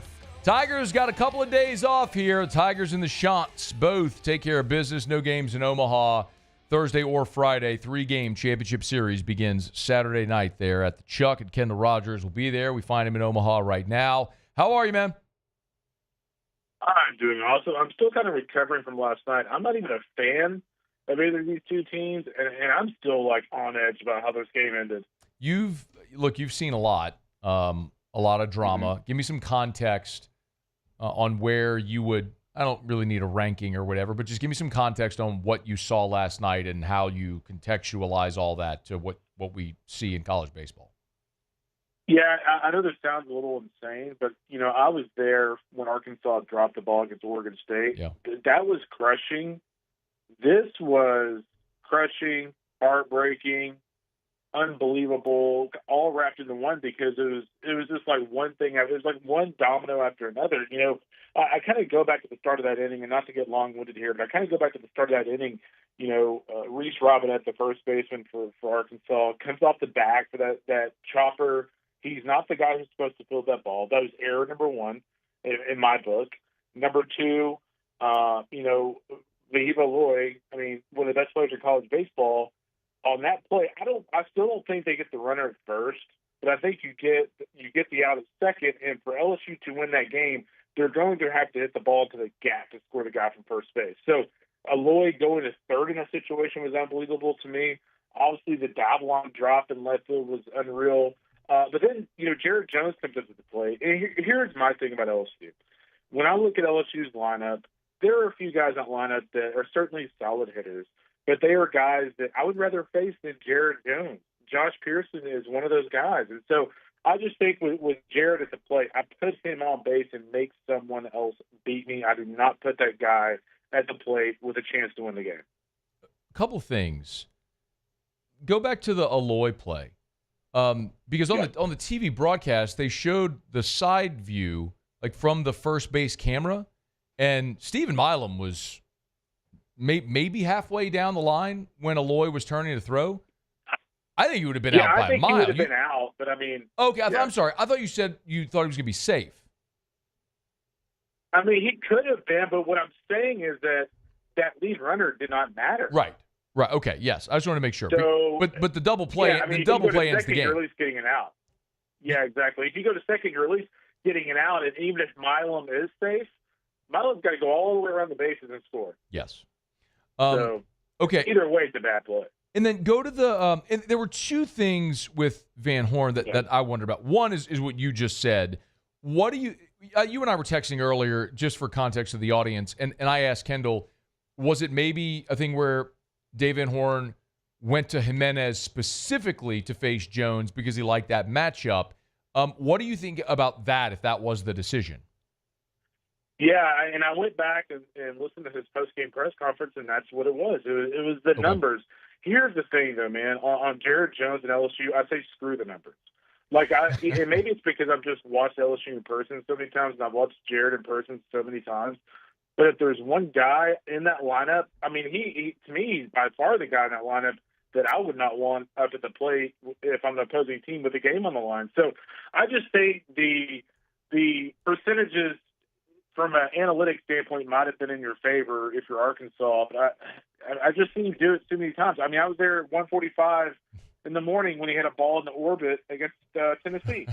Like, we've seen it so many times. So, again, I just think I would have made I would have made someone else beat me. But here's the thing. We can talk all day long about how Arkansas didn't execute, but, let's give some props to LSU for just the ability to even finish that off. I mean, when Justin Thomas hits that roper to the left side to score 2 runs and Arkansas takes a 2-run lead, it would be really easy for LSU at that point to go, okay, well, we're playing tomorrow. I mean, you're not literally saying that, but mentally you're probably thinking that. But this team went back out there and capitalized on some mistakes and won the game. So I give them a lot of credit for that. The other one, and you're right, I want to talk about LSU and certainly moving forward in a second, but the other one I was curious about on one of your thoughts was the decision that Dave Van Horn made to intentionally walk Pearson in the 6th, which brought up Stanfield, and knowing full well with Gackle on the mound, Stanfield's not going to hit. They're going to let Jake Brown hit right there to go lefty-righty. Yeah. What did you think about the decision there? So both instances, Kendall, it was Pearson was involved. Yeah. I mean, Arkansas and Dave Van Horn, frankly, he's going to go back and watch this game on tape and realize that he pressed a lot of the wrong buttons. And, I think I tweeted out earlier in the game and I thought Jay was pressing a lot of the right buttons. And I think last night just goes to show you that Jay Johnson's pretty good. As it turns out, he is pretty good. Team's very talented as well, which is why LSU is a favorite to win the national championship. Mm-hmm. So they turn the page, Kendall. What do you suspect that Coastal will do on the mound? Meaning, do you think Morrison goes on Saturday, or do they hold him full rest on Sunday? I like throwing him in the opener, frankly. He's been incredible the last few weeks. It's big-time stuff. It's it's a electric fastball from a tall angle. It's a really nice slider. I personally, I would start him in the opener. But it does seem like they might be leaning towards giving him full rest. But I will say this about Coastal, Matt. I know a lot of LSU fans, and granted, a lot of fans saw the 2016 team roll through Baton Rouge, so maybe people aren't taking it for granted, but this is a really good team. This is not a team that just happened to get hot at the end of the season and win 26 straight. They've been really good all season long. They can really pitch. They got big-time arms at the back end of the bullpen. They're very steady offensively. And here's the thing about Coastal that differs from Arkansas is if you're going to beat them, like, you've got to beat them. They're not going to beat themselves. They get elite catching behind the plate with Caden Bodine. Up the middle, they're really good. And they've got an elite outfield. This is a very, very good baseball team. This is a big-time challenge for Jay and company. Where do you think Coastal maybe matches up best against LSU? Great question. I actually think they match up really well. I do think Coastal can be versatile offensively. A lot of people think of Coastal in the old days with Gary Gilmore and think, almost gorilla ball, long ball, things like that. But they can really get things done in a variety of ways. They'll lay down a bunt. Caden Bodine, their star catcher, has 3 or 4 home runs in the postseason, but he's not really a home run hitting guy. Like, he can do it a few different ways. And so I do think the versatility, LSU is going to need to be, clicking defensively, especially at the hot corner. I actually thought, Braswell made some nice plays last night. But LSU is going to have to play really good defense because they will challenge you in a variety of ways. And they're one of those teams that, they'll kind of lull you to sleep a little bit, and all of a sudden they got a runner in scoring position, and they get a little base hit, and they just scored a run. And it feels like, wait, hold on a second. We just had control of this inning, and they just scored a run. That's just what kind of team they are. Kendall, what do you think about the decision? Since you brought up Braswell, I'm glad you did. A lot of people here are asking the question, when you got a guy that's hitting, 030 in the postseason, he's a DO. He's a designated out. I feel for him. It's crushing. He hit 310 in conference a year ago, and the bat has just disappeared. Is the glove worth keeping him in, having that big of a hole in your lineup? I think so. I think the couple plays he made last night in particular, just the smoothness, the way he was able to turn the double play, I think is worth it. At this stage of the season, the pitching is clicking. I thought, Chase Shores actually made some big pitches and some big moments last night. I think the pitching's in a good spot. Offensively, they're doing what they need to do. Milam is back to being productive again. I don't necessarily think you have to have that guy, go out there and, have a massive offensive day. And so, I think having him in there with his glove is beneficial. And again, if you think about it a different way, you're thinking, okay, maybe for like Michael Braswell, maybe like his moment's coming up. He has struggled so much offensively. Maybe it's one of the things where he's really due. Feels a lot like Jordan Thompson in 2023, who just, my goodness. If I remember off the top, Kendall, I think Jordan was 0 for 22 with 12 strikeouts in the CWS, leading up. Great comp. And then now the difference is Thompson hit that season. Braswell has not really hit that season, but he has hit in the past. But it was just a miserable stretch for Jordan. Yeah. Well, the other thing too, like just looking at the infield in particular, I know Jared kind of had the ugly play that he more than made up for last night at first base. But I really think Braswell at the hot corner, and Milam and Danny Dickinson, he's had several plays in this College World Series where his momentum's kind of taking him towards first base. He's been able to set his feet and make a really good throw to first base. I've loved what the defense has done, particularly up the middle in this World Series. They've been impressive, man. If there is an Achilles heel on this LSU team right now that could leave them vulnerable against Coastal, and especially Kendall, knowing they've got Anderson Ianson queued up, what do you think might be the thing that prevents LSU from winning a championship? I just think that they kind of get away from what's got them here. They played pretty good defense for the most part, especially in the infield, other than Jared last night. If they give Coastal second chances, if you look at Coastal's games here in Omaha, the games they scored 7, the game they scored 11, what's the common denominator there? The teams have given them second chances in a couple of situations, and they've blown the game up. And I think with the game against was it yesterday against Louisville, Coastal had 2 outs, bases loaded, and they get a second chance. And what happens? Colby Thorndike hits the ball in the gap. They clear the bases, and the game's already 6-0. So Coastal is one of those clubs that as much as I say they lull you to sleep, they can also ambush you. And it's kind of like you don't really expect it, and all of a sudden they put up a few runs. Well, you, at the start of the tournament, did pick half of the final. You had LSU in the finals against North Carolina. You said that here at the very beginning of the tournament. And you want to change your pick now? I'm going to stick with LSU. All right, let's go. I do think this is a 3-game. I had North Carolina originally. Right. Obviously, North Carolina is a bad choice at this stage. I will take. That's LSU. why I was asking if you wanted to change your pick. Series. That's why I was asking if you wanted to change your pick. I know. I'm going to go with the Tigers. All right. But I do think this is a 3-game series. I think Coastal's really good. I think we're going to see that this weekend. But I do like LSU. And here's the thing.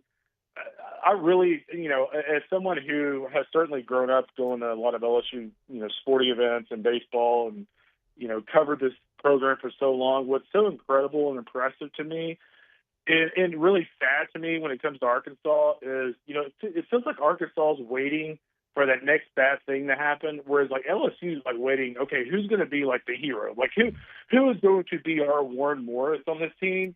And man, it's just something you cannot create on your own. It just is created organically, and that's one thing LSU always thinks. Man, they think they're going to win. Great point.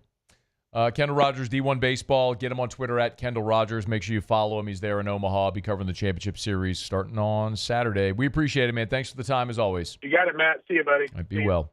We're brought to you by the Williamson Eye Center. You want to see 2020, call 924-2020, 924-2020, or williamsoneye.com. Today, this is a true story. Today I was in a meeting.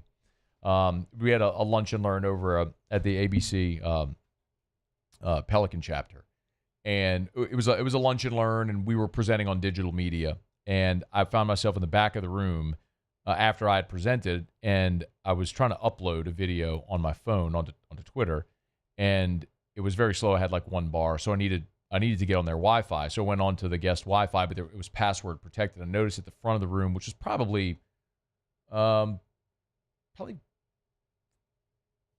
15 yards away, maybe about 30 feet away, on the wall, there was a sheet of printer paper, and it was like, Wi-Fi password.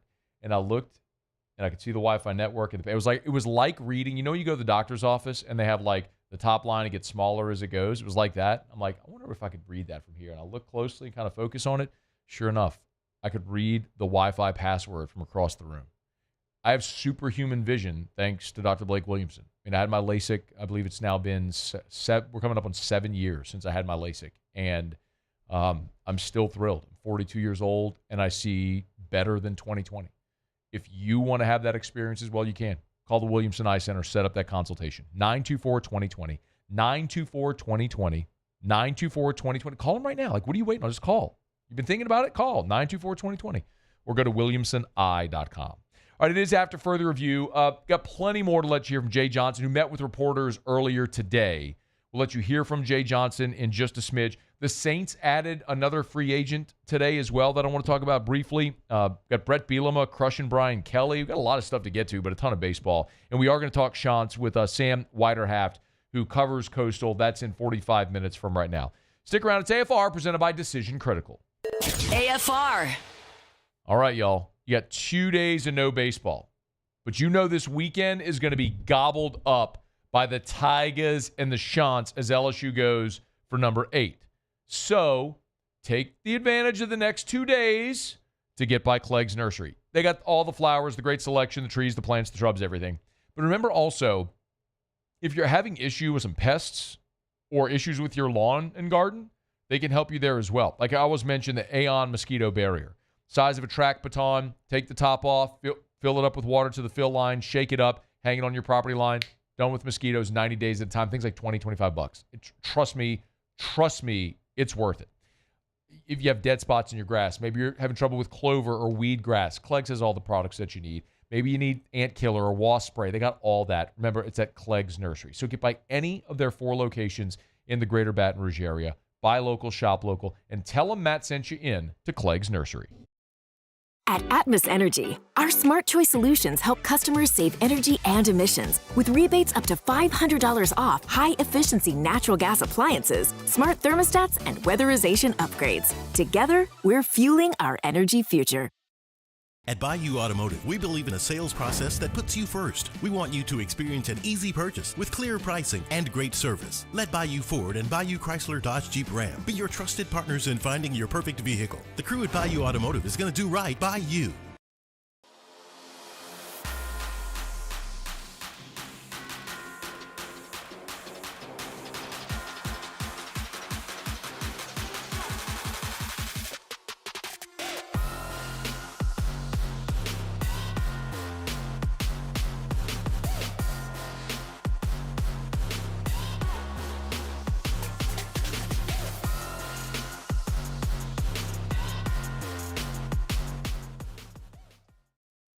ED, low T, or simply seeking to optimize your health and performance, Goodwood Men's Sexual Wellness offers a range of discreet services to address your specific needs. We empower men to reclaim their health and confidence. Visit yourgoodwood.com.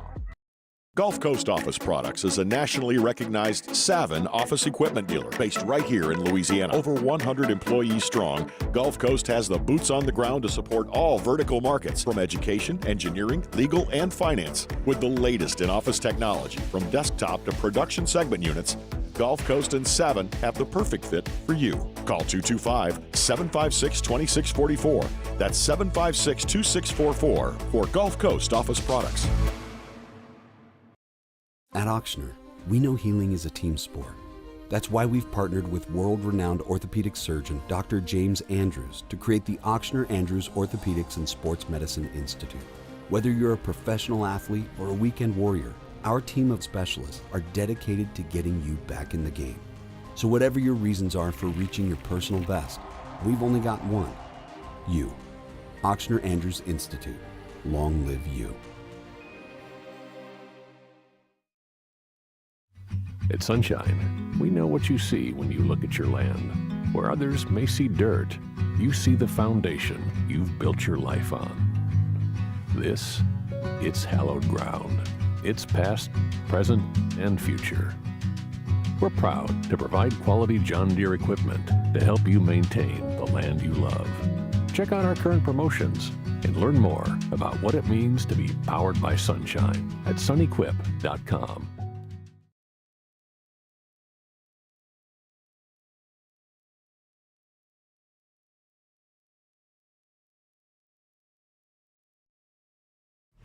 After further review with Matt Moscona, presented by Decision Critical Concierge Nursing. Healthcare for your lifestyle.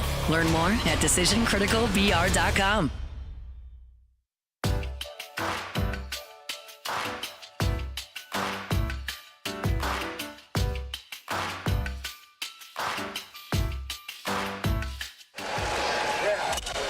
Breaking ball. Hit the glove of the first baseman. It's over. LSU wins it 6-5 with 3 in the bottom of the ninth. Holy cow. Mike Patrick on the call back in 1993. The great Todd Walker with his heroics, of course, punching LSU's ticket to the championship game. Did you notice the final score of that game was 6-5? I did. The final score of the national championship game in 2000, when Brad Cressy scored Ryan Terrio, was 6-5. And the final score last night with LSU walking off Arkansas, also 6-5. 3 of the walk-off wins. No, and I'm sorry, there's one more. Because Blake Dean's walk-off against Rice in 2008 was also 6-5. There have been 4 of the 6 walk-off wins in Omaha have had the exact same final score. Yeah. Like, that's... synergies in baseball. Yeah, I'm wondering if there's, like, what is the most common final score in baseball? I mean... Hey, Siri, ask ChatGPT what's the most final... Shoot. The most final. Hey, Siri, what's the... I hate you, Siri. Hey, Siri, what's the most common final score in baseball? Oh, now you're not even going to listen to me, you jerk. Hey, Siri, what's the most common final score in baseball? You just gave me final scores. In Major League Baseball, according to Major League Baseball scoregami, 3-2 is the most common in the history of Major League Baseball. Okay. 9,565 times. It's a lot of times. So 3-2. Yeah. 3-2. Okay. I was going to say, when you were talking about 6-5 and 93, that game last night, that's the game it reminded me of most. And I actually had just gone back and watched the bottom of the 9th inning against Long Beach State earlier last week. And right down to you scoring 3 in the 9th, being down 5-3, scoring 3 to get 6-5. The winning hit going off a fielder's glove. It just, for it to clinch to send you to the national championship game, there is a lot of it. And Todd Walker in the building. And Todd Walker was in the building. How about that? And the so June 17th was the Terrio walk-off play. And if I'm not mistaken, you can check me, I'm almost positive maybe the Blake Dean one was also June 7th. There was another. They were the same date as well. So it's bizarre. Like there's one of them. I don't remember offhand which one, but I mean, it's bizarre. Like there are so many synergies with all these moments that seem to happen. Whatever. We lived a charmed existence as LSU baseball fans. There's just no doubt about it. And I think Kendall said it right. Sometimes when you expect good things to happen, you sow what you reap what you sow. And LSU expects to get the hit. They expect to make the play. You expect to have the celebration. I think Arkansas at this point in their program, they're the oh crap, here we go again team. And I don't know if that's an accurate description, which I'm just giving you a perspective outside looking in, but you had the best defensive team in the country that kicked around 3 balls in the bottom of the 9th inning with a 2-run lead. It's stunning to watch how it happens sometimes and how it unfolds. But, we remember a lot of the championship moments, but there are these landmark moments that lead to a championship. Like I referenced earlier in 1997, we remember Gorilla Ball, 188 homers, but you forget just how close that team was to losing the South 2 Regional. They had to come out of the losers bracket and beat South Alabama and Long Beach. That went into Monday. So, like you just said, in 93, I mean, LSU was up against it in the 9th. I mean, they were about to go home against Long Beach, and here they come with a 3-run rally in the 9th. Armando Rios fires his helmet into the stands. It's just it's like Tommy White. We all know. I mean, LSU came out of the losers bracket. So when you just have a culture of expecting good things to happen, it's easy to say, but generally it does. All right, it's After Further Review. We're brought to you by Our Lady of the Lake. Man, we appreciate so much our partnership with Our Lady of the Lake. And, of course, LSU is the championship health partner. Our Lady of the Lake is the championship health partner of LSU. So when you think of that, I mean, it's impossible to go to any LSU sporting event without seeing and being made aware of this championship health partnership with Our Lady of the Lake and LSU. You'll see the logos everywhere. You'll hear it on radio like we're doing here. You'll see it on TV as well. They are intertwined and interwoven, and that's so important, obviously, for LSU athletics, but LSU as a whole, because Our Lady of the Lake cares for LSU's student body as well, not just the student athletes, and you and me. It's championship-level health care for all of us. Whenever we want health care, there's 2 things primarily we want. We want access, and we want convenience. And with their extensive and expansive health system from the Franciscan Missionaries of Our Lady, that's a multi-state healthcare system with tens of thousands of employees, they offer that to you and to me, not only the elite level athletes at LSU. They offer exceptional care, research. It is Our Lady of the Lake and LSU. Our Lady of the Lake, the championship health partner of LSU. Our Lady of the Lake and LSU. Together, we roar. The New Orleans Saints have added another player in free agency. Interesting ad, because it's one position where I would look at New Orleans and say, you know what? I actually think they're good there. Barry Wesley is an offensive lineman who played his collegiate ball at Arizona State. He's a 6'7" offensive tackle. Excuse me, I said Arizona State, Colorado State, forgive me. Played his collegiate football at Colorado State. He had a cup of coffee in the NFL back in 2023 with the Atlanta Falcons. He was kind of back and forth with the active roster and the practice squad, but has not taken an NFL snap in a game. But he's also survived a little bit. He's 25 years old, so he's still a relatively young player, and he's versatile. He played both guard and tackle at the college level, played with the Massachusetts Pirates of the Indoor Football League in 2022, and then signed with the Seattle Sea Dragons of the XFL in 2023. Also got his first crack in the NFL in 23 with the Falcons, where he was back and forth with the 53-man roster in the practice squad, but did not take a snap. Released in 2024, and then in 2024, last spring, played for the Birmingham Stallions of the UFL. So if you're following all this, that's 2 players this week that the New Orleans Saints have signed out of the UFL. We talked about Seth Green, the tight end, cha-ching, who signed with the New Orleans Saints, former Minnesota Gopher. And now Barry Wesley, the former Colorado State Ram. Interestingly, Skip Holtz is a familiar name to all of us. Was an assistant with his father at South Carolina, was the head coach at South Florida, and also at Louisiana Tech for a lot of years.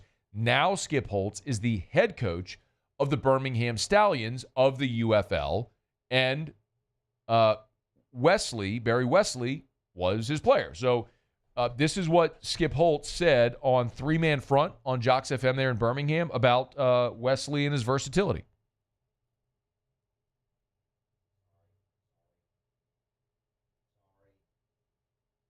We've had a lot of moving pieces there on the offensive line, but it's given guys like Barry Wesley, who's been an inside player for us early in the season, went out and played tackle, and I thought did a great job for us out at tackle. They're getting better. They're developing. They're feeling comfortable in the offense. I thought that was huge. So a versatile lineman, which is key, because if you're going to make a roster, and I'm not going to sit here and fancy a guess that Barry Wesley is going to make this roster, which I'll run through the numbers here in just a second, but if you are going to make the roster, you have to be a versatile player. You think about the swing offensive linemen in recent years from New Orleans and how they've made the team. It's been their ability to play inside and out. I mean, you can go back to, look at Will Clapp right now, who can play both guard and center for you. Lucas Patrick a year ago, it was the same thing.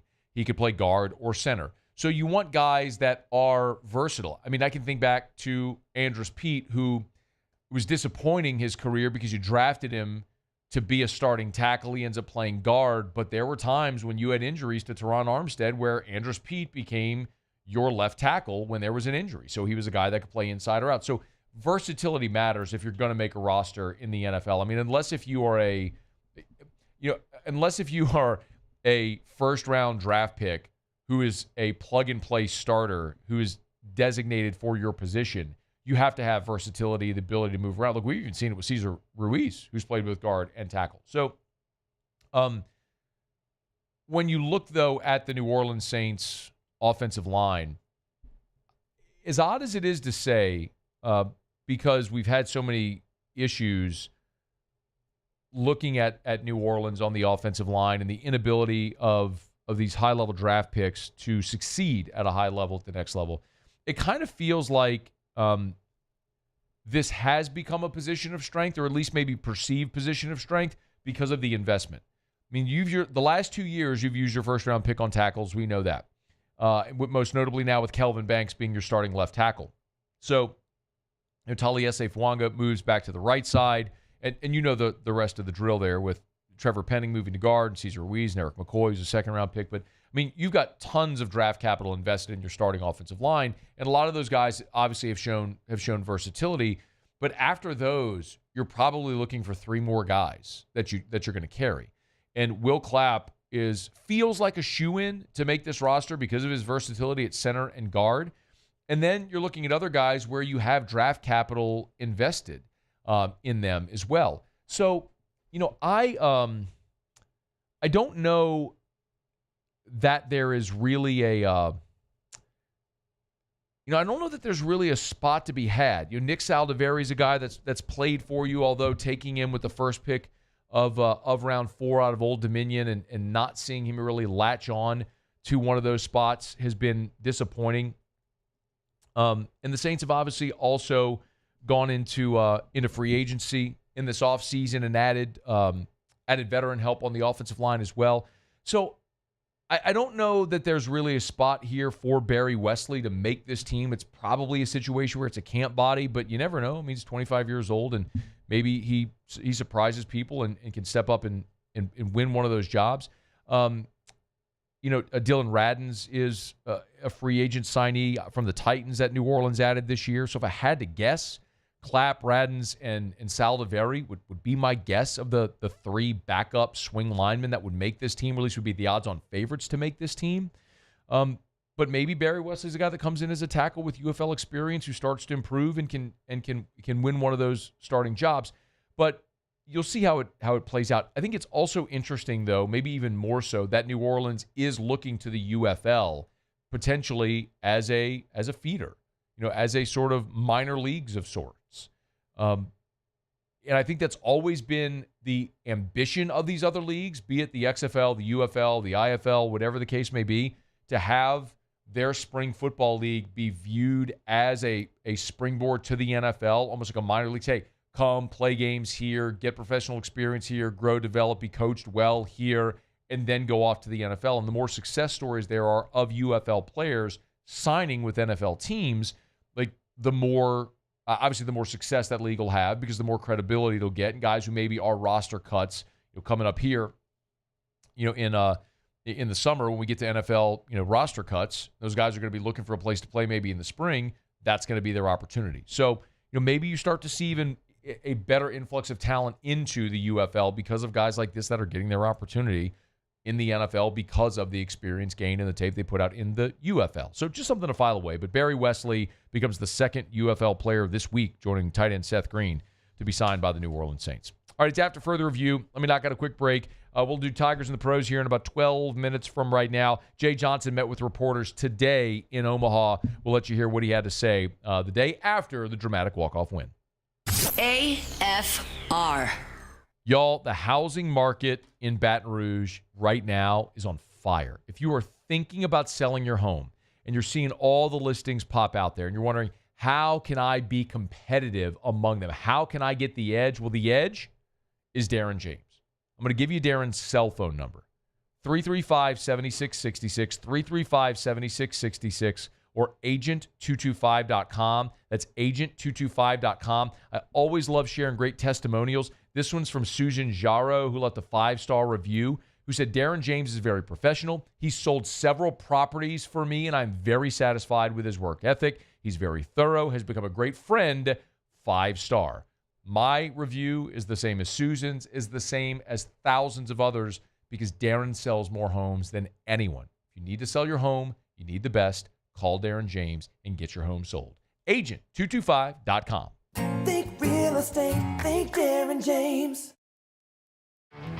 There it is, the extra mile, on the border of expected and extraordinary, for those willing to go further, like vans customized for work or play, with safety and tech to keep you connected.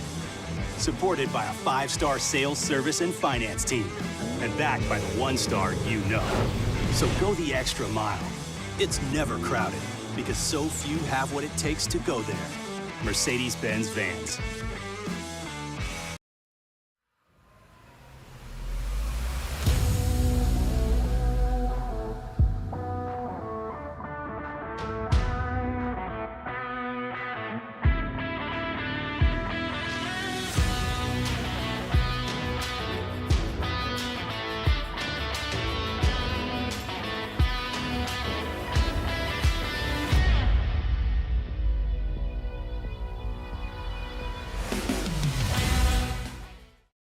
Men, age is just a number.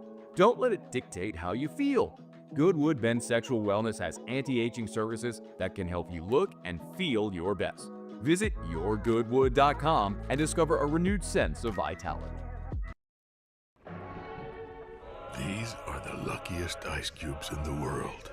They could have been a thankless bed for an all-you-can-eat salad bar.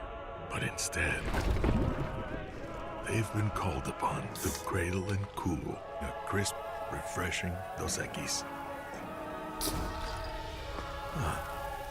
Looks like the lucky just got luckier. Dos Equis. At Luba Workers' Comp, our journey began over 30 years ago with a simple belief. Our clients come first. At Luba, our business has always been focused on people, not policies. Through every success and challenge, we've continued to grow because we've stayed true to our values, committed to providing you with genuine dependability. Because your well-being is more than a priority. It's our purpose.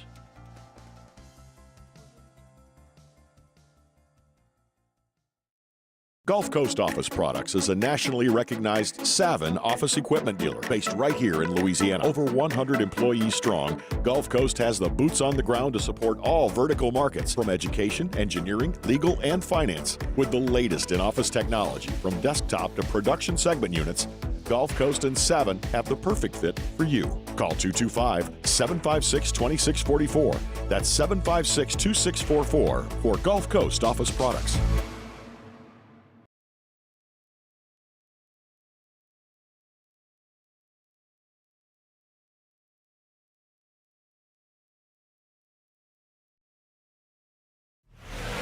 Further Review with Matt Moscona, presented by Decision Critical Concierge Nursing. Healthcare for your lifestyle. Learn more at decisioncriticalbr.com. What a game. I mean, I don't know if they do college baseball games or is ESPN Classic, is that like still around? Like they should play that game on loop for a week.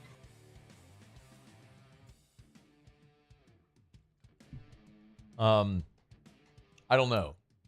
Is ESPN? I think they shut down ESPN Classic, didn't they? Yeah, I think they did. Real shame. I think it went off the air.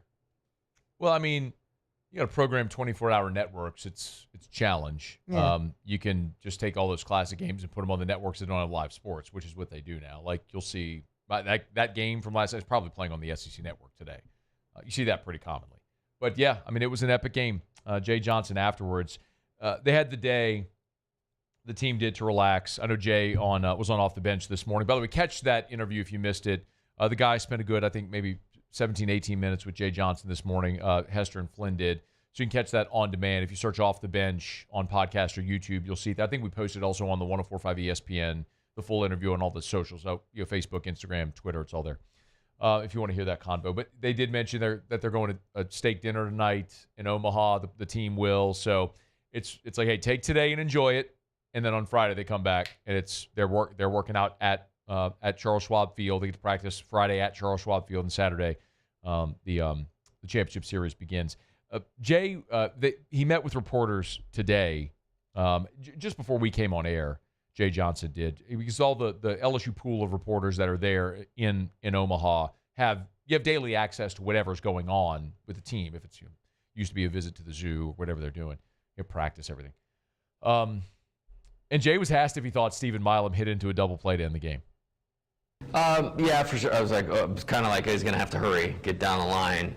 And then it was over far enough that he kind of had his body turned, and it looked like he didn't think about doing anything but taking the easy out there. And, I mean, that's part of the game. I'm not, hey, like, we caught a break maybe, but he might have been safe too, so it's something you never know, and glad we'll never find out, I guess. No doubt. He was not going to be safe, by the way. It was not even going to be close. I mean, maybe you get lucky and they drop the relay. Like that could happen. I guess it would have been Kojal covering, right?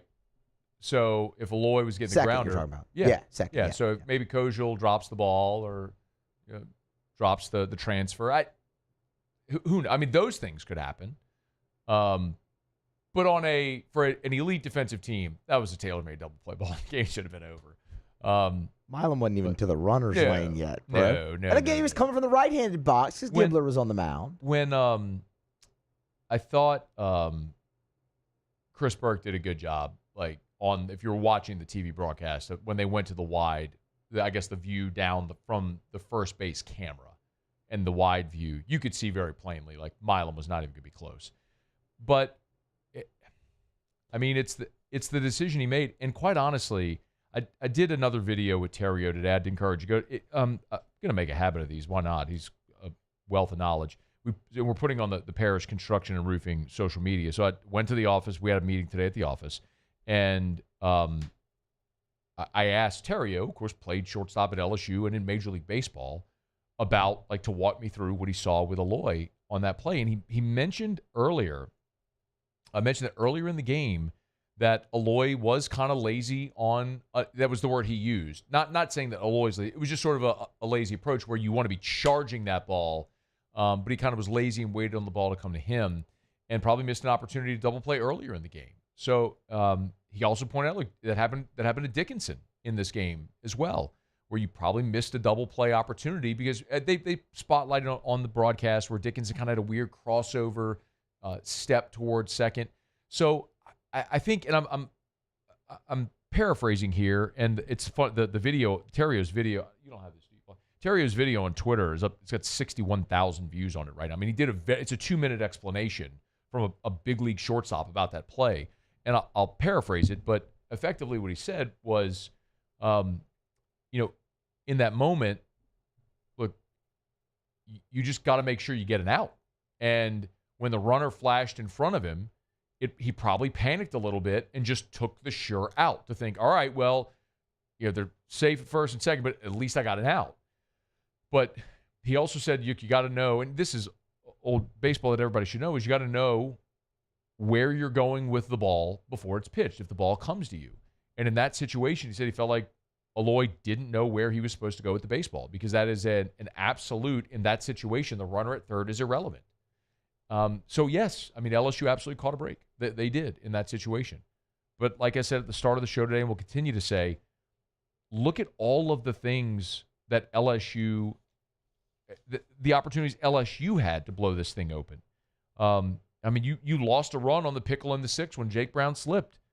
Jones committed an error in the eighth that allowed 2 runs to score. Dickinson, we just talked about, missed the double play opportunity. I mean, you had a leadoff man on in 5 of the first 7 innings, and you scored in 1 of those innings, the 6th when Brown came up with the pinch hit 2 RBI single. The point is, like, LSU had their fair share of mistakes in this game as well. You just magnify the one in the 9th inning, but there were plenty on both sides.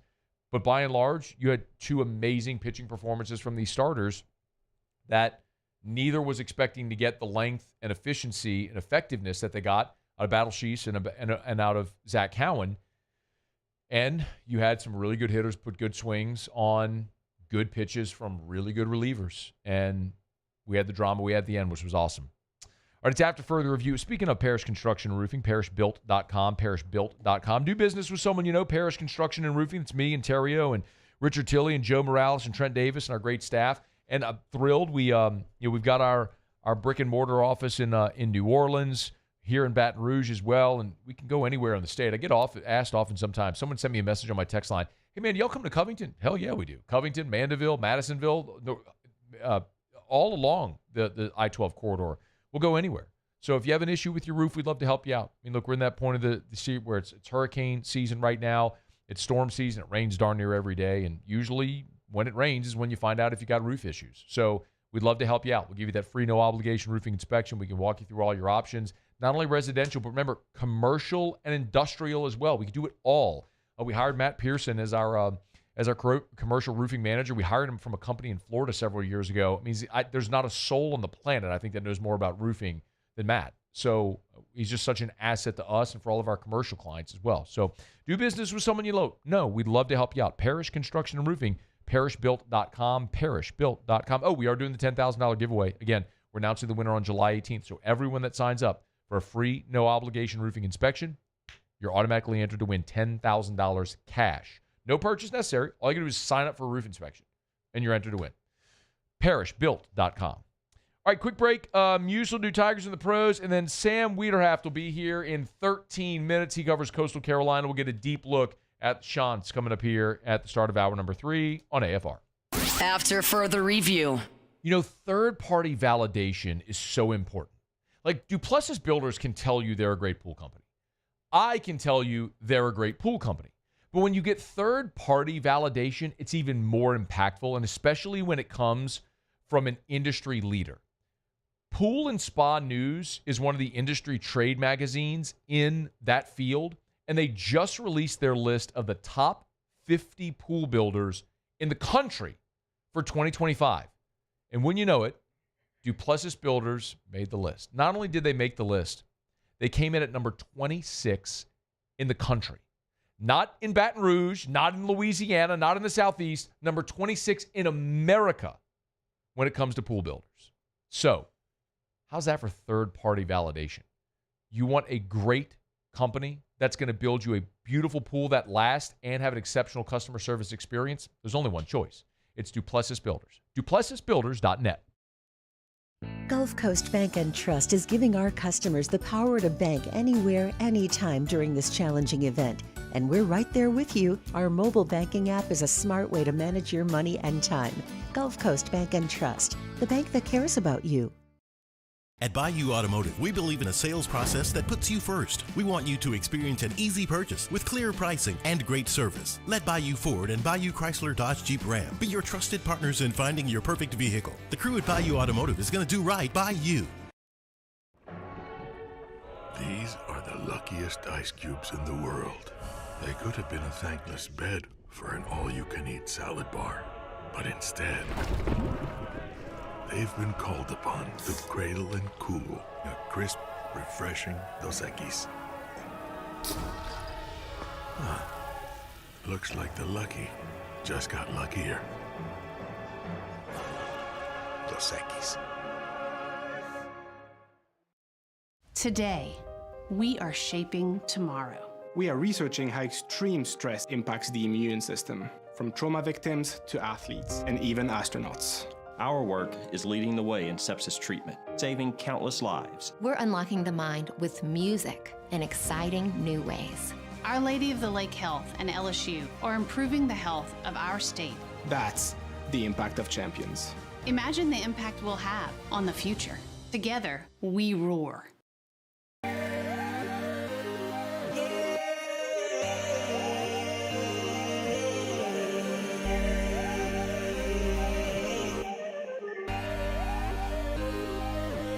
You gotta believe in a dream. Believe. You gotta believe in a dream. Believe. You gotta believe. My whole team on wildin'. ED, low T, or simply seeking to optimize your health and performance? Goodwood Men's Sexual Wellness offers a range of discreet services to address your specific needs. We empower men to reclaim their health and confidence. Visit yourgoodwood.com. At Ochsner, we know healing is a team sport. That's why we've partnered with world-renowned orthopedic surgeon Dr. James Andrews to create the Ochsner Andrews Orthopedics and Sports Medicine Institute. Whether you're a professional athlete or a weekend warrior, our team of specialists are dedicated to getting you back in the game. So whatever your reasons are for reaching your personal best, we've only got one: you. Ochsner Andrews Institute. Long live you.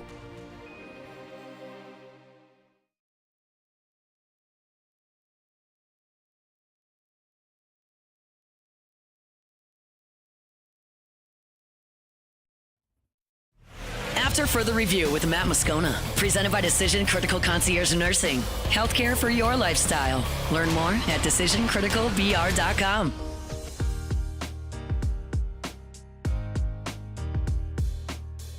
Wrapping up hour number 2, we always appreciate our friends over at Decision Critical Concierge Nursing in Baton Rouge. Not just healthcare, it's healthcare for your lifestyle. From bringing home a newborn, maybe it's end-of-life care, maybe you've been diagnosed with a critical illness, maybe you're taking care of an elderly parent and you need help. Decision Critical, their professional nurses are here. It's decisioncriticalbr.com to schedule that discovery phone call, decisioncriticalbr.com. All right, Muse, Tigers in the pros. Tigers in the pros. They still bleed purple and gold. They're just really rich now. You know, one of the best things about baseball is there's always tomorrow. You have a rough day, you come back to the ballpark, you get to play the game again. Cole Henry, real big beneficiary of that. On Tuesday, rough outing, gave up 4 earned, didn't record an out. Comes back on Wednesday, 2/3 of an inning, perfect. Punched out both hitters that he faced. 10 pitches, 8 strikes, right back on track. Never a doubt there for Cole Henry. Kevin Gausman's going to be looking to get himself one of those days. Did not go well today for Gauss. 4 1/3, 7 earned on 7 hits. Only punched out 4. He's on the hook for the loss, as you might imagine. That game's in the bottom of the 9th, so he'll be looking to bounce back next go-around. Paul Skeens is on the mound tonight against the Detroit Tigers. Second game of a doubleheader up there in the Motor City. Skeens, a 1.78 ERA. Still sporting that losing record because the Pirates' offense stinks. But he has punched out 97 on the year and only walked 22. Expect him to do really well against a really good team in Detroit. Trey Morgan. So the Durham Bulls, they're playing the Omaha Storm Chasers in Omaha. He hit the bull. Guy wins a stake. That's how Gervais and Morgan ended up at the games here this week. Morgan, last night, 2 for 4. Both of them singles, scored once, drove in 2 runs, also had a walk. He's hitting .306. Then he went and hung out with Jay Johnson in the hotel room and ate pizza and watched SportsCenter. Not a bit. That's what Jay said. And then how about this? Anissa Morrow. Hey. Yeah, man. Anissa Morrow for the Connecticut Sun. 16 points a night ago, 9 boards. The 16 points led the entire team in scoring. In fact, it led the entire game. So shout out to Anissa Moro. Let's go. That's Tigers in the Pros. Presented by Lee Michaels Fine Jewelry, lmfj.com, lmfj.com for Lee Michaels Fine Jewelry. You know, one of the things that I often talk about with Lee Michaels is the Lee Michaels experience. And, you know, when I often say it, it's, you know, you're buying a diamond, you're doing something special that is a lifelong commitment and symbol of your love, and it should feel like something special. And Lee Michaels understands that. You're not going to have a pushy salesperson. As a matter of fact, they pride themselves at Lee Michaels on being approachable and having something at any price point, regardless of your budget. Every diamond is hand inspected by a family member before it goes in the case. At Lee Michaels, they've been serving our communities for 40 years. It's a personal experience. Don't be nervous. If you want to go in and try on 1,000 rings, do it. They want her to be thrilled. They want her to look at that diamond and be wowed. So, of course, they're going to make sure they take their time and get the right thing. It's Lee Michaels Fine Jewelry. They sparkle like no other. You have to go see it to understand. LMFJ.com, LMFJ.com for Lee Michaels Fine Jewelry. Okay, y'all, let's get SportsCenter caught up on national headlines. When we come back, we'll go back to Omaha, get a closer look at Coastal Carolina. After further review. I got dinner plans for you tonight. Supper Club. They're open in 5 minutes. SupperClubBTR.com for your reservation. Or better yet, if you're knocking off of work, you're heading home, don't go home. Detour, Perkins Road, right there near Bluebonnet. SupperClubBTR.com. Matt, I don't have a reservation. That's okay. Open seating at the bar, always. So hop on into Supper Club, grab you a bar stool. Maybe you get lucky and they got a table in the bar area. Grab a coworker. Maybe you're going to close some business. I promise you this. Great whiskey selection, an awesome wine library as well. And no matter what you order on the menu, like if you want that Japanese, that omi beef, you know, that only 8 restaurants in the world sell, you can get that. Or if you want the most amazing piece of sea bass that you'll ever have, if you want that veal parm, that veal chop that I always talk about, you can have that. You can have an amazing meal no matter what you're in the mood for tonight, but the only place you'll have it is at Supper Club.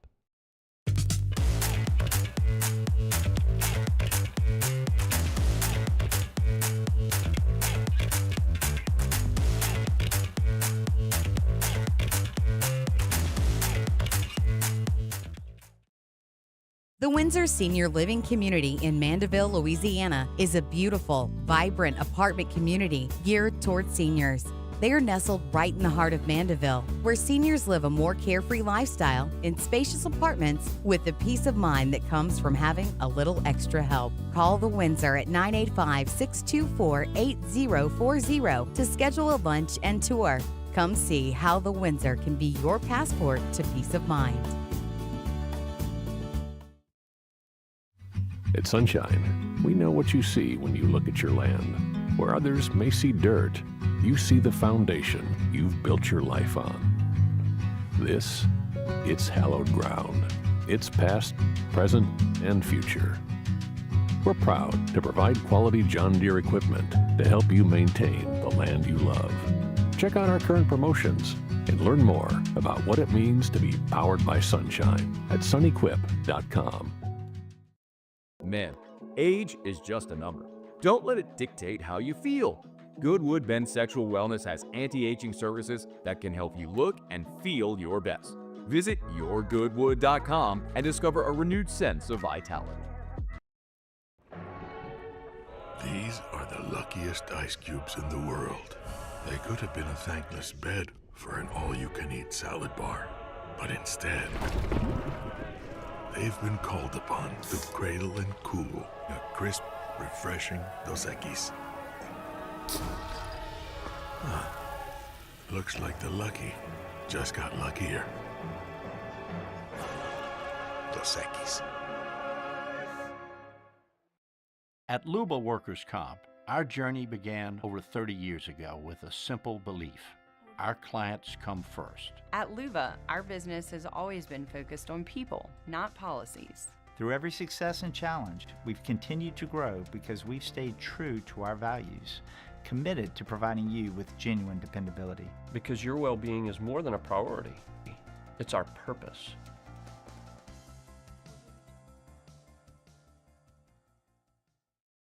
When it comes to choosing energy for your family and your home, make the smart choice with natural gas. You can count on efficient and affordable natural gas to keep you comfortable and reduce your environmental impact to help protect our planet. Together, we're fueling our energy future. Atmos Energy.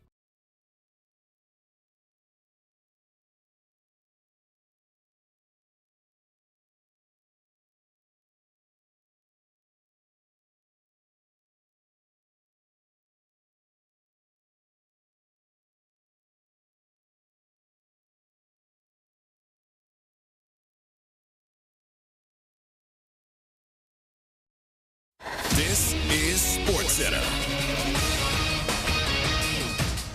I'm Christine Lisi. Will Tyrese Halliburton play in the must-win in Game 6 of the NBA Finals tonight versus the Thunder?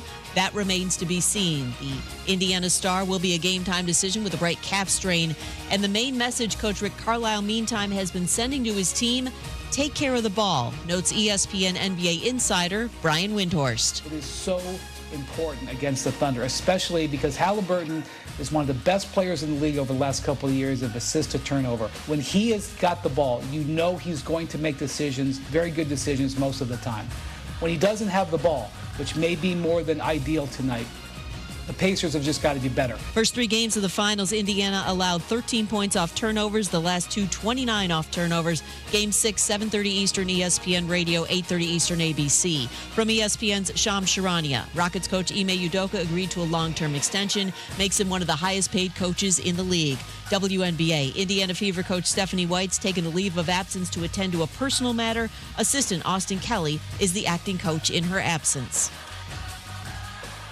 ESPN Radio is presented by Progressive Insurance. And now a no-frills ad brought to you by Progressive Insurance. Here it is. You could save big when you bundle your home and auto with Progressive. That's it. See? Just a good old-fashioned, straightforward ad. See if you could save at Progressive.com. Matt Moscona. I'm very important. After further review. Say it one more time. After further review with Matt Moscona. And here we go. Live from the Mercedes-Benz of Baton Rouge studio. Let's ride!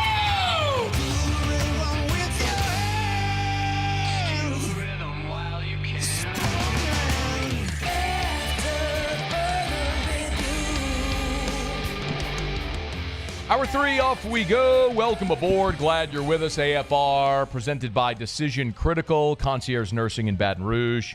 I'm Matt. Love you, Matt. Paul O'Neill. They're chanting Paul O'Neill's name.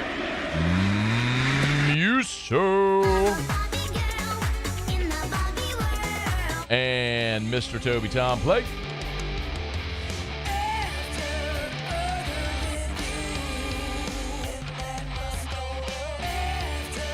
All right, we're here. Glad you are as well. 5 o'clock quitting time. Glad you're driving home with us.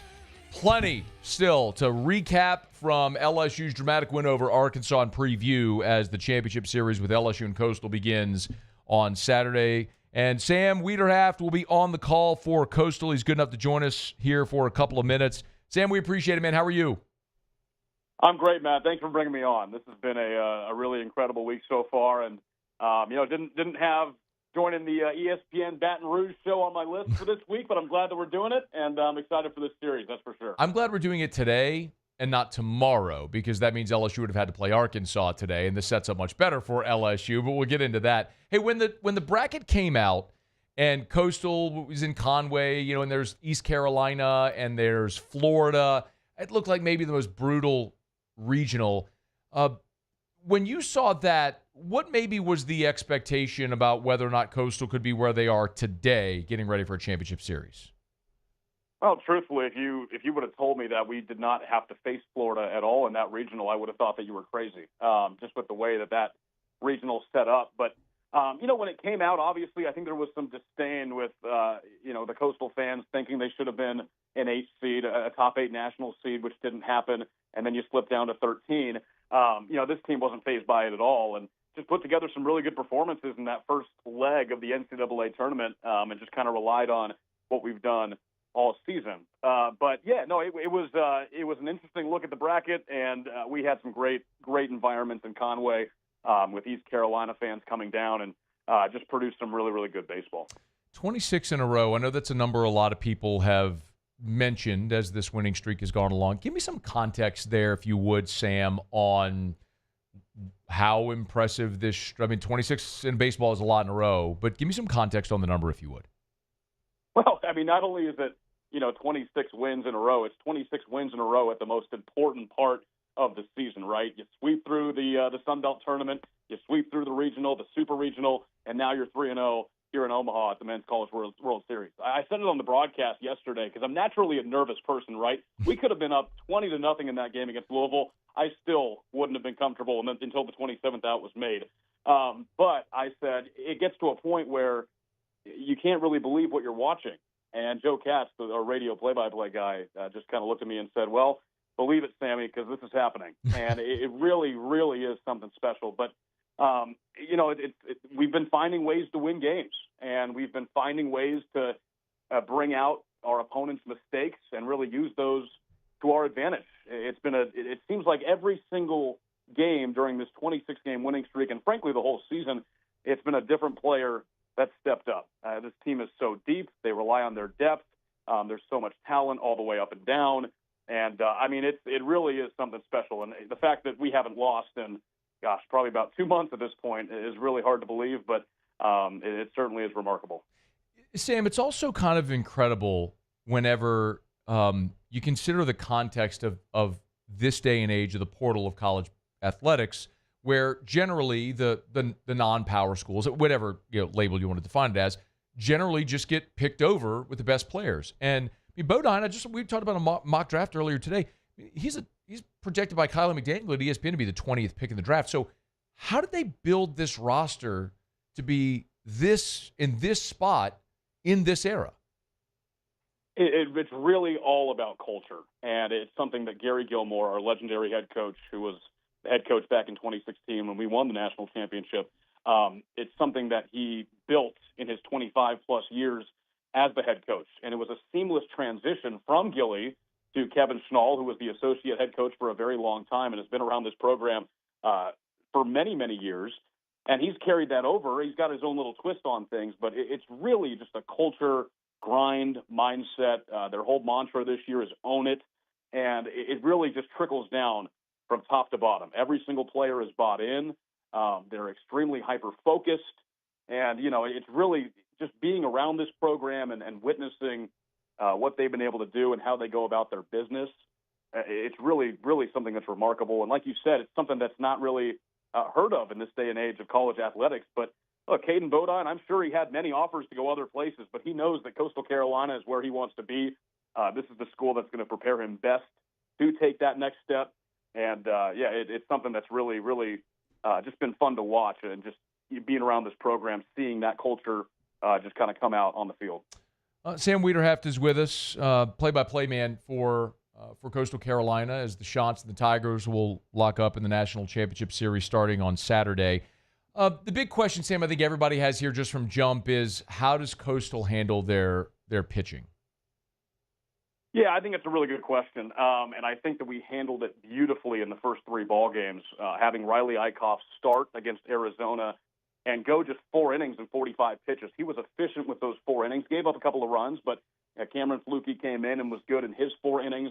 That was his first bullpen appearance of the season, and then Eichhoff was able to pitch later on in the last game against Louisville that got us to clinch the spot in the final series. So I believe you'll see Flukie start that first game, and then it's going to be Jacob Morrison in game 2, and then game 3 is going to be kind of a toss-up. Not sure if Eichhoff would be ready. If that game is played, I'm not sure if he would be able to go. We also have Luke Jones, who is our midweek starter this year that has not seen time on the mound in a little bit. But those first 2 games, it should go Flukie and Morrison, which, is a pretty tough 1-2 punch. Why not Morrison in game 1 Saturday? I think it just is based on the rest. Flukie pitched that first game of the Men's College World Series out of the bullpen, went 4 innings. Coastal's very based on routine from what I've gathered. And you have extreme amount of trust in those 2 pitchers regardless. but I think it just comes down to where they're at as far as their off-day routines, and then, kind of go, when they're ready to pitch whichever day. But I think, Fluky coming out game one is going to be just a tough pitcher to face with his velocity. And then we all saw what Jacob Morrison can do and what he did against Oregon State. So I think it's a really good 1-2 punch that Coastal has to work with. I think we've talked a good bit when we talk offensively about Caden Bonine, and that's obviously a name that people are going to have to know and get to know here.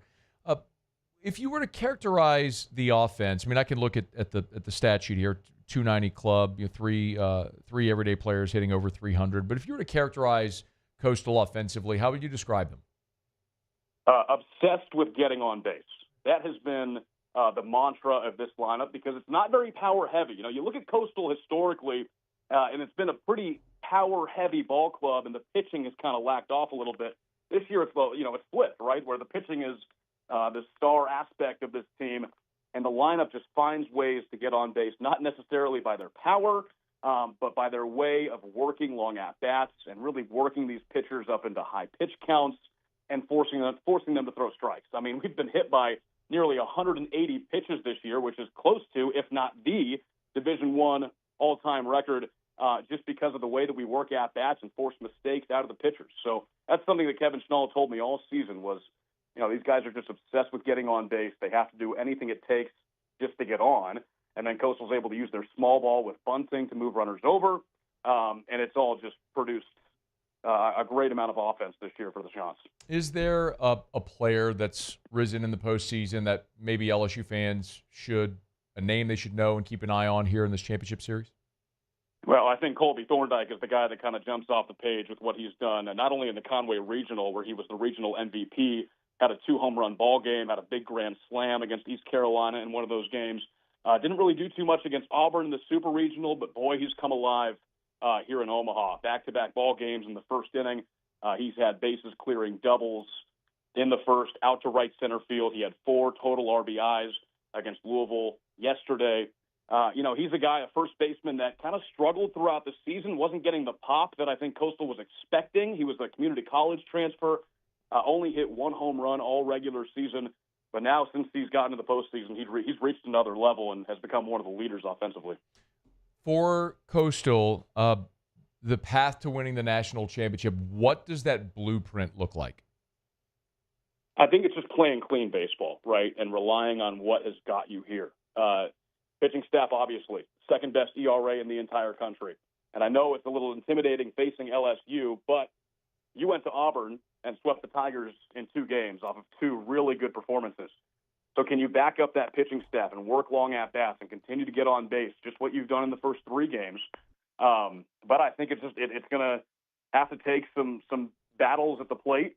It's going to take some grinds and at-bats.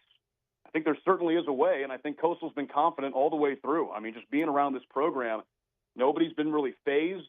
Everyone's talking about winning this national championship, and it's a very real possibility. Head coach Kevin Schnall has said numerous times that it's incredible, but it's not unbelievable, just because he knows where this program's been at. He knows how good that Coastal's been historically. And, this is just another 2 games. We've won 26 straight. Why not win 2 more? LSU and Coastal Carolina. There's been a lot of chat here, Sam, last thing about 2016. Obviously, Coastal won the Baton Rouge Super and then beat Arizona, coached by Jay Johnson, for the national championship. That's been a narrative here. Is that something that's at all been discussed there among the Coastal faithful?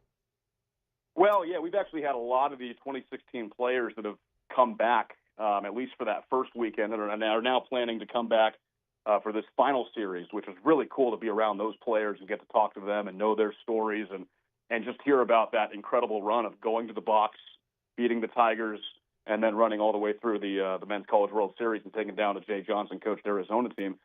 Gary Gilmore was here for the first weekend, so seeing him back with this group was something that was really cool. But, yeah, there's certainly a lot of talk about it. Everyone's excited to be back here. The expectation is certainly to be back here on a consistent basis. But, yeah, 2016, Coastal was the Cinderella of that tournament. This year, we came in as the 3rd best team to win as far as the odds. So there's a lot more. There's a lot of confidence and just a lot of talk of, this is where we expect to be. Sam Wiederhaft will be on the call for LSU and Coastal. Sam, enjoy Omaha. A couple of off days to kick up and relax before they start playing baseball again on Saturday. Thank you for the time. Absolutely, Matt. Can't wait to see this one play out. Appreciate it. We appreciate your time.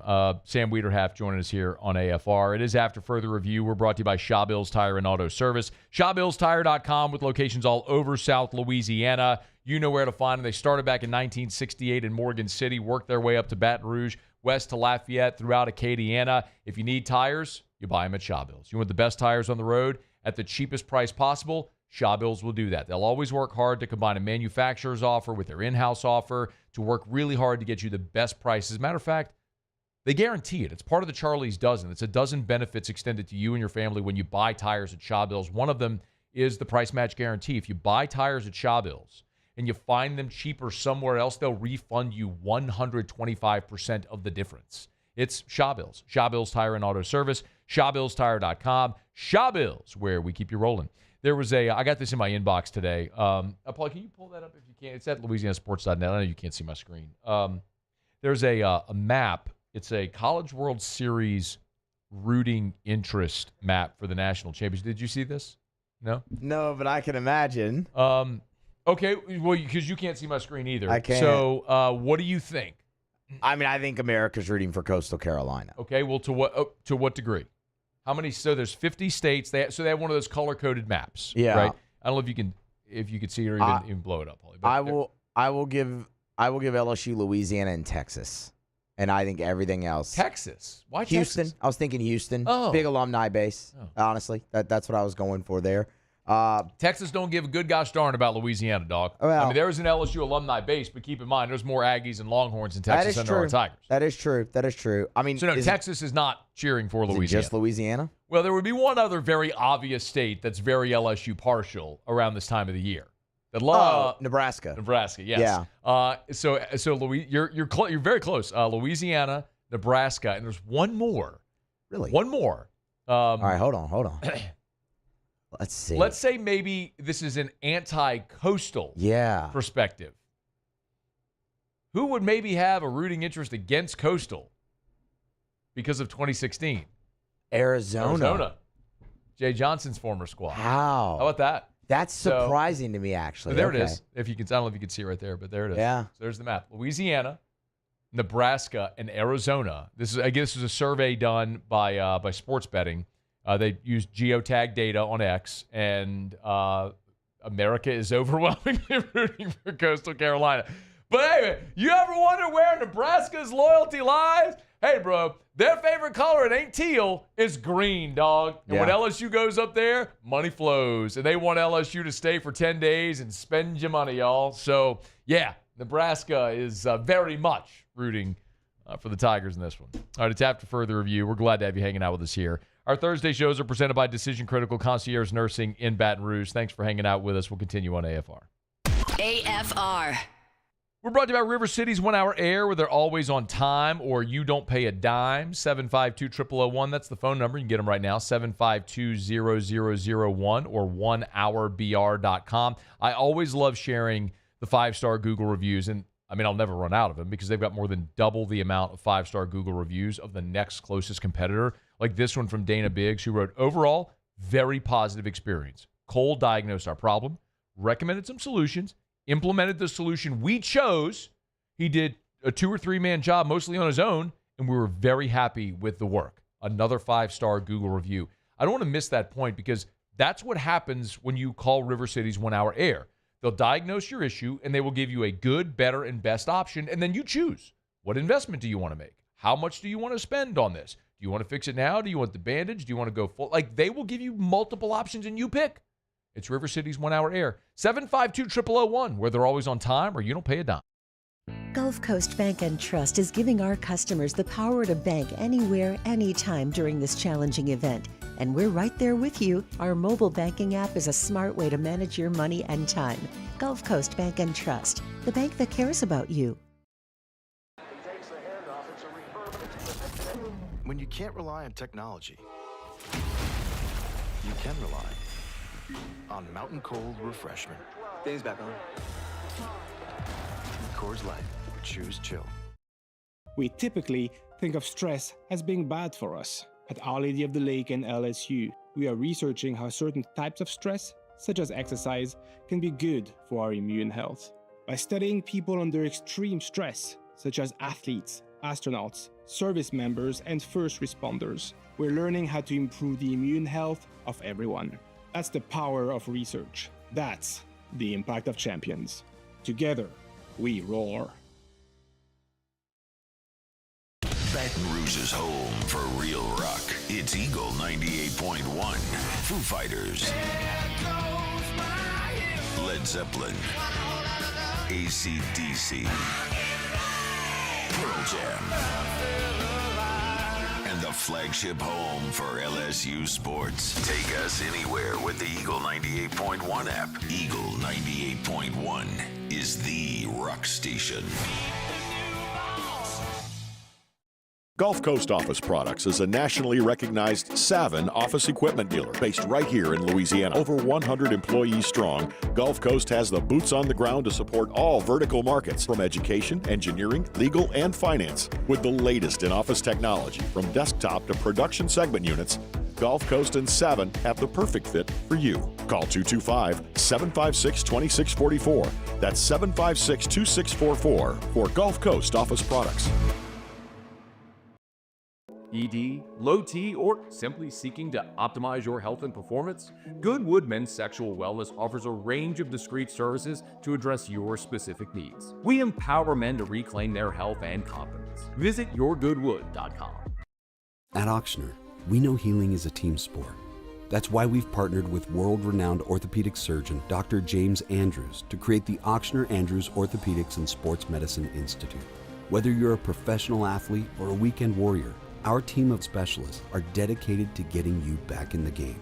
So whatever your reasons are for reaching your personal best, we've only got one: you. Ochsner Andrews Institute. Long live you.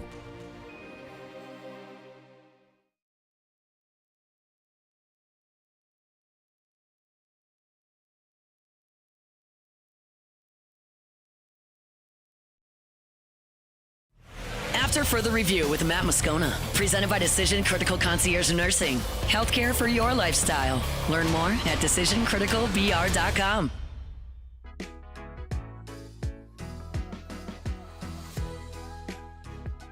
Here's the 0-2. Now when a called strike at the belt outer portion, back-to-back punch-outs. Cowan now with 5 on the evening, and there's 2 gone.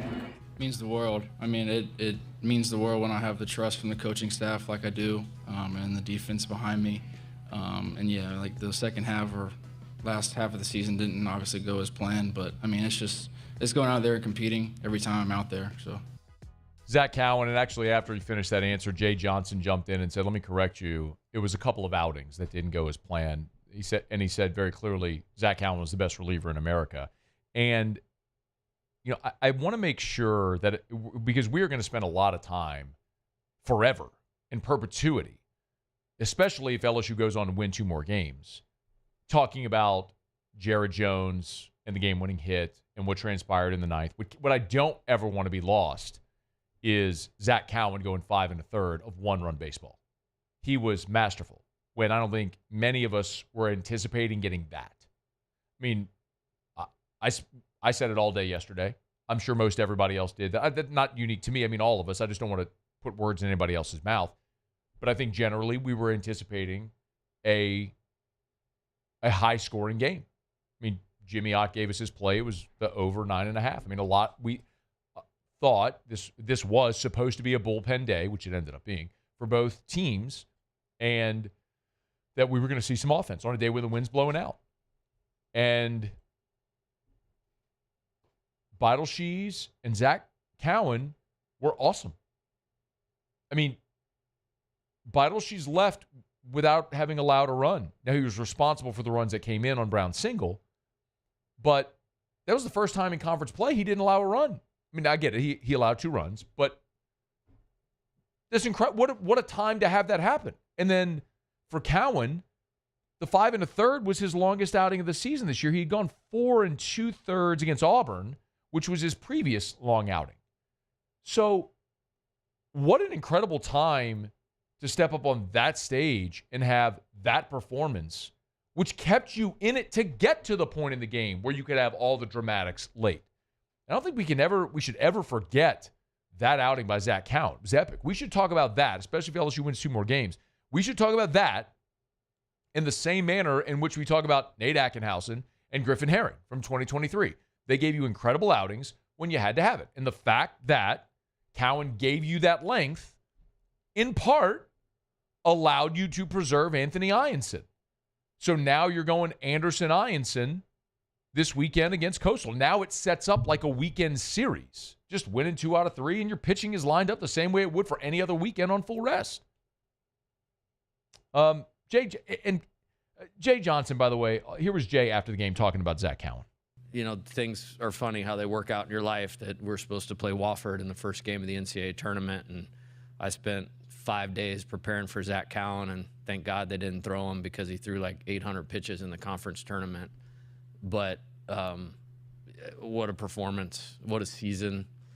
First team All-SEC performer, and delivered, on the biggest stage in college baseball tonight against, one of the 3 best teams. I mean, Zach Cowan right now has got a 2.94 ERA, 6 saves on the season. I don't think it should be lost that early this year, he was your best arm out of the bullpen. He was your closer. I mean, Kason Evans was incredible all season. But you relied so heavily on Cowan, especially when you were going through your bullpen trying to find guys that could consistently throw strikes. I mean, that was the bugaboo for this team. It took them 6-8 weeks to identify guys they felt could consistently throw strikes. And they leaned so heavily on 4 dudes: Anderson, Ianson, Evans, Cowan. Like, it was those 4. And so it was in that final month when 4 out of 5 appearances for Cowan went sideways. It was bizarre because it was so much of a contrast to what he had been in his previous. I mean, Cowan's had 22 outings on the season. So you're talking about 17 outings where he was basically brilliant. And then he has a handful of them that didn't go great, or 16 outings that were brilliant. And then he has, 4 out of the 5 didn't go great. The one that did was Arkansas in the walk-off win, the 1:17 a.m. win. He pitched 3 innings of shutout ball in relief, which was awesome. And then he got to face Arkansas again. Now, maybe it was something about Arkansas. Maybe there was just something about this Arkansas team. I mean, he was asked about it after, talked about his plan and his approach and all in execution, which is cliche but true, and I guess, but maybe sometimes you just have a team's number. And, if LSU has to rely on Cowan Saturday, Sunday, or Monday, you feel much better about it now moving forward than you did 24 hours ago. I think that's fair to say for everybody. I just want to make sure that Zach Cowan's role in this run is appreciated forever, because it deserves to be, because what he did in many ways, it negated the impact. It negated the impact of the rainout, because remember how it would have played. Ianson would have given you length on Monday, and then you would have had the day off Tuesday, and you would have come back on Wednesday with Kason Evans. But because Ianson got shut down, it forced Evans into the restart on Tuesday, which means you had a big question mark on Wednesday. And if it didn't go well for Cowan, what you would have done to get through Wednesday or playing for Thursday comes up in the air. It would have shifted. It would have shifted the approach entirely had Cowan not been able to give you length, or if he had not pitched well and you had lost the game. Because while I still would have felt great about today, because you would have had Anderson and Ianson ready to go today, and they burned Gackle, Arkansas burned Gackle on Wednesday, LSU would have been a sizable favorite in this game. You would have had your top 2 arms, and they would have had a bullpen day, effectively. So I would have felt great about today for LSU. But then that would have left you vulnerable for the weekend. Cowan doing what he did and the team rallying and getting the win allowed you to set up now this weekend to go Anderson, Ianson, Evans, if you want to do it that way. So just a super impactful performance by Zach Cowan. Speaking of impact, First South Farm Credit has had impact in our community in the state of Louisiana for more than 100 years, since 1916. First South Farm Credit they've been experts at one thing, helping Louisianians buy land. I love talking about their patronage refund as well. If you're not familiar, the patronage refund is effectively money that First South Farm Credit pays back to their borrowers. So this year, the patronage refund totaled $25.5 million, which effectively reduces your cost of borrowing. So let's say it's by about a percent. So let's say your rate is 5%. After the patronage refund, it effectively lowers your rate to like 4%. So learn more about it. Some people don't even believe that's true until I love hearing the stories from Ben and Tim about how people will get their patronage refund and be like, I didn't even know that was real. Or they'll tell stories about how they will call their customers when they can get them a lower rate and say, hey, I can lower your rate. And people are like, I didn't think you were serious at closing that you would actually do that. But they do. It's the way they've done business now for more than 100 years. It's why they're the best. Your first call should be to First South Farm Credit. FirstSouthLand.com. FirstSouthLand.com. Your first call when it comes to buying land should be First South Farm Credit. FirstSouthLand.com. All right, it's after further review. One other thing, real quick. We have a segment before we get to Jimmy where we can get some of your feedback in. So if you want to get tweets or texts or emails in, feel free to fire away or jump in the Bayou Ford YouTube chat. We appreciate you for being there with us. If you're watching on YouTube too, also please smash the like button and subscribe to the 104.5 ESPN YouTube channel. We appreciate you for being there. I asked Sam Wiederheft, the play-by-play voice for Coastal, who was here with us earlier in the hour, how Coastal in the NIL era has been able to keep their roster together when the teams with resources pillage lesser teams. Look, Cowan's a great example. Zach Cowan was Wofford's Friday night guy. He comes to LSU to be a reliever, to take NIL money and have a chance to play and win in Omaha. It's just what they do now. The best teams with resources pillage the smaller teams for their best players. So how is Coastal here? I mean, that's Murray State is sort of a fun Cinderella one-off. Coastal is still in the postseason every year. So I asked Sam, and he gave me an answer about culture, which I respect, but respectfully, that's not the answer. Like, guys who are about to have a bag dumped on their lap don't stay because of culture. That's just not real, at least not at scale. You may have a one-off, but that's not real at scale. Jay Johnson was asked the same question about how Coastal has managed to continue to stay nationally relevant in this era. This is one of the best programs in the sport, and for a long time. We're not talking about now or even in 9 years from when they won it in 2016. Long before that, as I'm trying to build my coaching career, like I'm paying attention to Skip Bertman, to Augie Garrido, to Mike Gillespie. I was also paying attention to Gary Gilmore, because he's a phenomenal coach. And obviously, I've known Kevin forever, out on the recruiting trails with him and as a friend. And so, to me, if there's one that can continue to do it and match up and compete, it's Coastal Carolina. However you want to take that, Gonzaga basketball, Boise State football, it's like that's who they are. And as long as Coach Schnall's there, they're not going anywhere for a long time.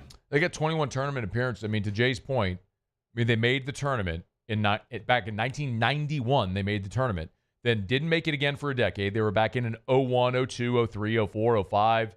Missed 06, then 7, 8, 9, 10, 11, 12, 13, missed 14, 15, 16, missed 17, 18, 19. There wasn't a tournament the COVID year. They missed 21, then they've been back in it every year since, 22, 3, 4, 5. I mean, yes, they've been consistent for 30 years. Yes, they have. They've been a consistently good baseball program for 30 years. But so too have programs like ULL, which has a great history there, formerly of Coach Robe, and they've continued that forward. But it's spots of peaks. It's not this consistent. So I would just love to know, what are the resources at a place like Coastal? I mean, are they actually investing in NIL to keep their players? Do they have the resources to do it? It's a fascinating conversation because those are the types of places that do get pillaged. I mean, East Carolina has been a very successful mid-major. Zach Root left East Carolina and became the ace at Arkansas this year because that's what's happened. That's what happens now. So they're an outlier. They're an outlier for sure. But it's an interesting question to answer if someone will ever answer it honestly. By the way, I'm not suggesting that culture and all that stuff doesn't matter, like what Sam had said or what Jay said about their longevity, which is true. But there's also a truth component to this, which is what I just described about Zach Cowan and Zach Root and guys who play at mid-majors, pop, and then go to the power schools. It's what happens in this day and age. So are they immune, or how have they become immune to that? All right, it's after further review. Let me knock out a quick break.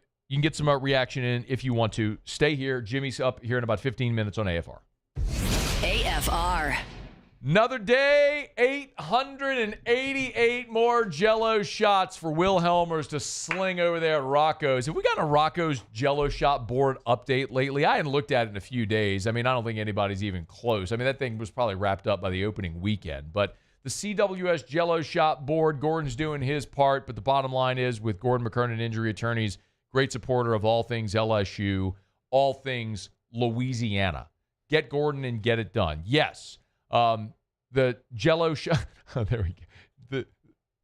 Oh, man, that's funny. Anyway, get Gordon and get it done. Yeah, LSU's over 25,000 Jell-O shots. That was from the update 4 hours ago. Next closest is Arkansas at 8,700. Yeah. LSU's just about 20,000 Jell-O shots ahead of everybody else. Gordon, of course, doing his part. Listen, you know what to do. You've been injured in an accident. It's not your fault. Go to getgordon.com. Get Gordon and get it done. At Auctioner, we know healing is a team sport. That's why we've partnered with world-renowned orthopedic surgeon Dr. James Andrews to create the Auctioner Andrews Orthopedics and Sports Medicine Institute. Whether you're a professional athlete or a weekend warrior, our team of specialists are dedicated to getting you back in the game. So whatever your reasons are for reaching your personal best, we've only got one. You. Auctioner Andrews Institute. Long live you. At Bayou Automotive, we believe in a sales process that puts you first. We want you to experience an easy purchase with clear pricing and great service. Let Bayou Ford and Bayou Chrysler Dodge Jeep Ram be your trusted partners in finding your perfect vehicle. The crew at Bayou Automotive is going to do right by you. Breck teamed up to reimagine your parks, and you imagined big. With your help, we went to work, creating 12 beautiful community parks across the parish. A family-sized water park, miles and miles of trails, and parks just for your dogs. There are more places to splash, to explore, to run wild, and even soar. You imagined, we delivered. Gold. Breck, your #1 park system in the nation. It's not just a game, it's a religion. You've got your team colors, team swag, and now your very own website. LouisianaSports.net. Everything LSU, Saints, and Pelicans. Sports on demand. In-depth coverage by sports writing pros with continuously updated news. And with the LouisianaSports.net newsletter, you get pinged directly with top trending stories. Best of all, now and always, no paywall. It's free. LouisianaSports.net. Powered by 104.5 ESPN Baton Rouge. Your home for Louisiana sports. At Sunshine, we know what you see when you look at your land. Where others may see dirt, you see the foundation you've built your life on. This, it's hallowed ground. It's past, present, and future. We're proud to provide quality John Deere equipment to help you maintain the land you love. Check out our current promotions and learn more about what it means to be powered by Sunshine at sunequip.com. These are the luckiest ice cubes in the world. They could have been a thankless bed for an all-you-can-eat salad bar. But instead, they've been called upon to cradle and cool a crisp, refreshing Dos Equis. Looks like the lucky just got luckier. Dos Equis. Looking for the ultimate game day experience? Come to the Queen Casino in Baton Rouge. Savor game day platters and snacks, plus drink specials at 1717 Kitchen and Cocktail. So come out.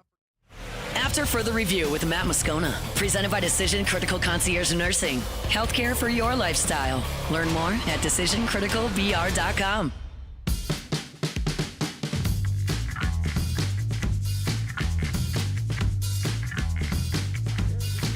Swung on, hit the left.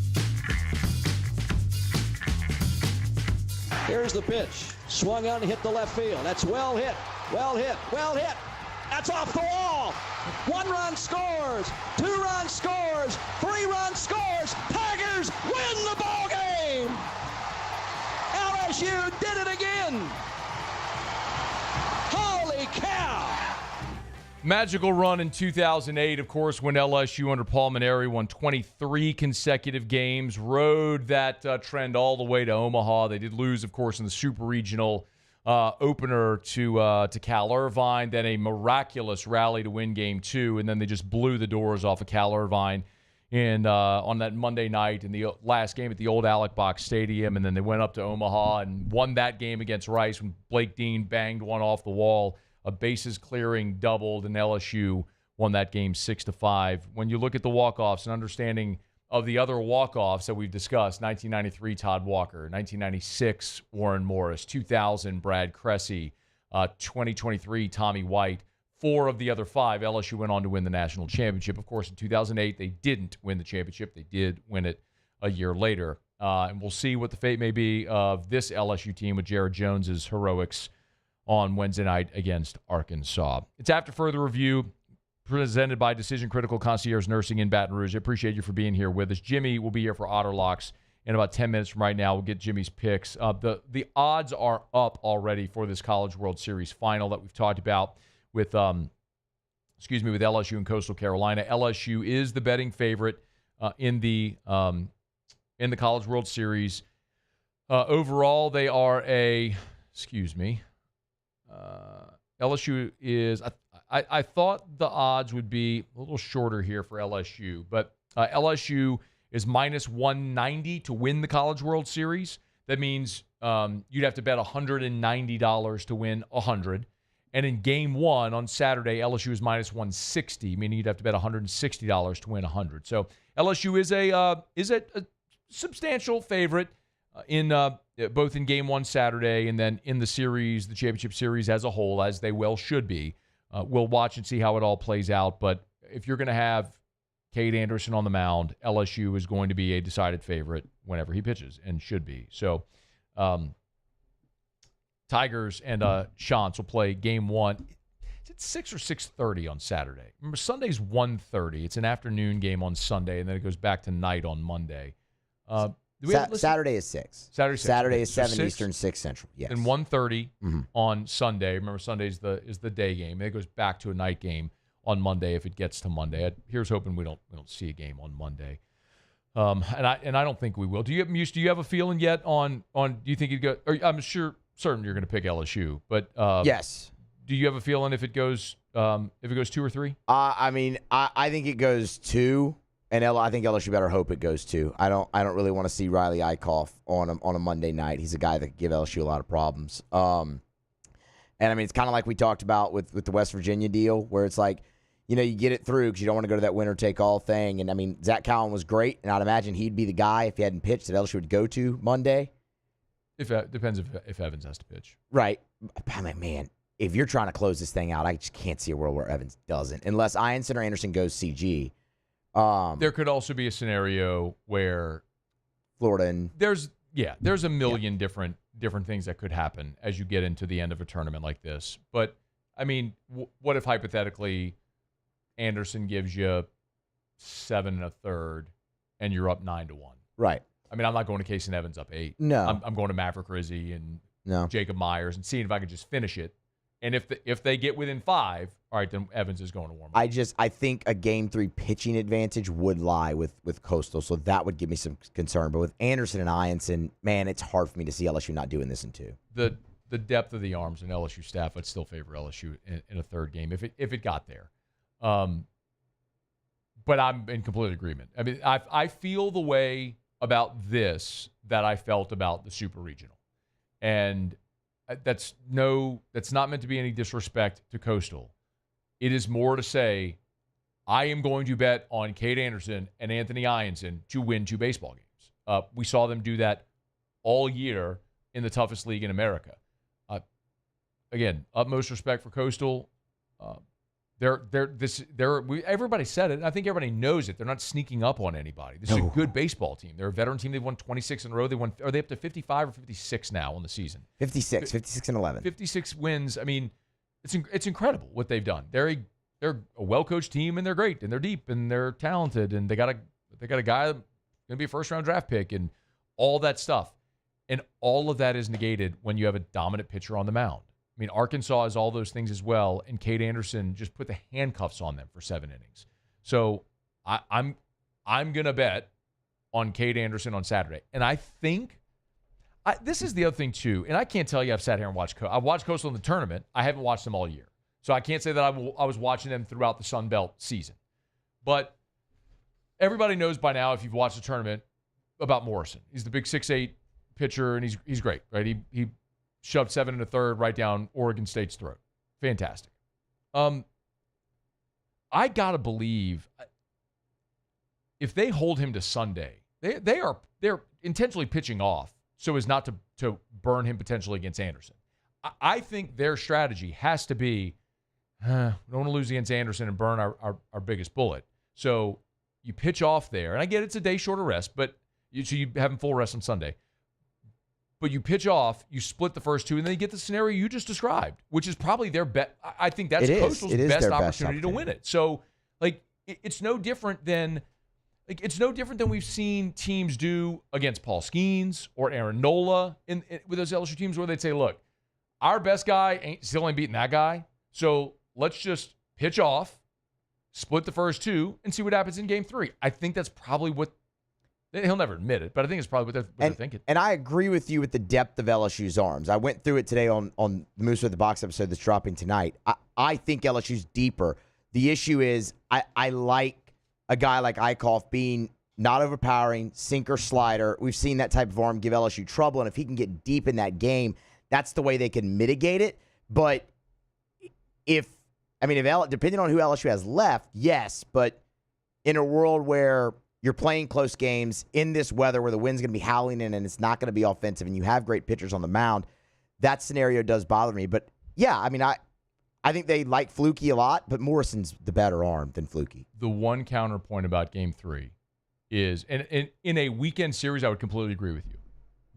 Because you would have the luxury of, if you ran into early trouble, letting him extend. If you run into early trouble in the last game of the season, you're not letting him work through it. So if Jay does the thing where he stacks the lineup like we've seen him do to get offensive early and get a lead, well, you're pulling him. And now LSU's depth in the bullpen works out just specifically because where you are in the season. It's a win or go. I mean, that's what happened to Florida with Cags. Good Lord. I mean, he imploded in the first inning and it was over. It was an avalanche at that point. So that was fun. Yes. So that's why in Game 3 I would favor LSU because of the depth of their arms. Eventually you're going to run into every pitcher, I mean, unless you're Gage Wood, you're gonna run into trouble. So who LSU crushed in Baton Rouge. Yeah. It's so weird to watch that guy. I mean, no disrespect to him, he's a great pitcher, but that's not the guy you're going, yep, he's the one that's gonna be the first guy to throw a no-hitter in the College World Series in 60 years. Bizarre. But congrats to him, man. Great season for Arkansas. But enjoy watching the finals from home. Again. It's after further review. Final break of the show. Jimmy's here next. Just words. They're just words. Just say them. We're presented by Decision Critical. DecisionCriticalBR.com. AFR. All throughout this baseball season, certainly all throughout the postseason run, our friends over at Action Industries wishing Jay Johnson, the LSU Tigers, good luck, as Action Industries has been a proud partner of LSU athletics all throughout this baseball season, sponsoring the mound visit. So if you've been at the box, if you've listened to the games all throughout the year, you've heard it every time Jay or Nate Yeske took that trot out to the bump. They've been presented by Action Industries, just a way that Action Industries has shown and extended its support for the home team and for LSU athletics. Listen, if you're in need of industrial contractor, just remember Action Industries. The Advanced Turnaround Group is their turnaround arm. It's their turnaround division. It's the same company. Same amazing company with local ownership, local people, great people, but it's all of the resources dedicated specifically to turnaround work. Learn more at actionindinc.com, Action Industries Incorporated. It's Action Industries, proud partner of LSU Athletics. At Bayou Automotive, we believe in a sales process that puts you first. We want you to experience an easy purchase with clear pricing and great service. Let Bayou Ford and Bayou Chrysler Dodge Jeep Ram be your trusted partners in finding your perfect vehicle. The crew at Bayou Automotive is going to do right by you. These ice cubes could have been a thankless bed for an all-you-can-eat salad bar. But instead, they cradle and cool the crisp, refreshing Dos Equis. Nicely done, ice cubes.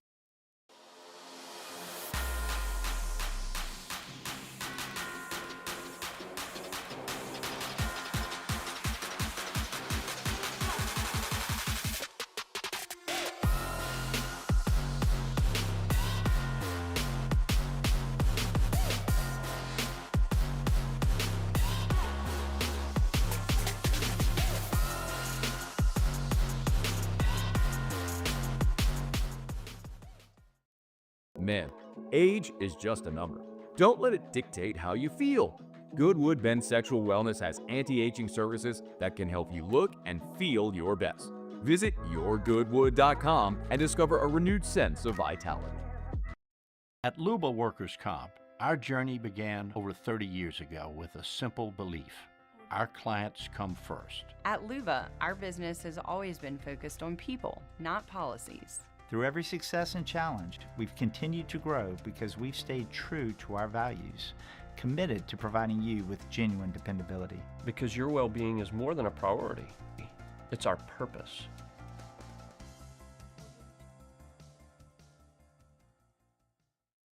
Gulf Coast Office Products is a nationally recognized Savin office equipment dealer based right here in Louisiana. Over 100 employees strong, Gulf Coast has the boots on the ground to support all vertical markets, from education, engineering, legal, and finance. With the latest in office technology, from desktop to production segment units, Gulf Coast and Savin have the perfect fit for you.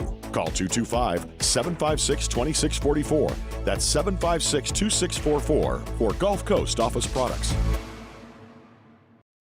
At Auctioner, we know healing is a team sport. That's why we've partnered with world-renowned orthopedic surgeon Dr. James Andrews to create the Auctioner Andrews Orthopedics and Sports Medicine Institute. Whether you're a professional athlete or a weekend warrior, our team of specialists are dedicated to getting you back in the game. So whatever your reasons are for reaching your personal best, we've only got one: you. Auctioner Andrews Institute. Long live you.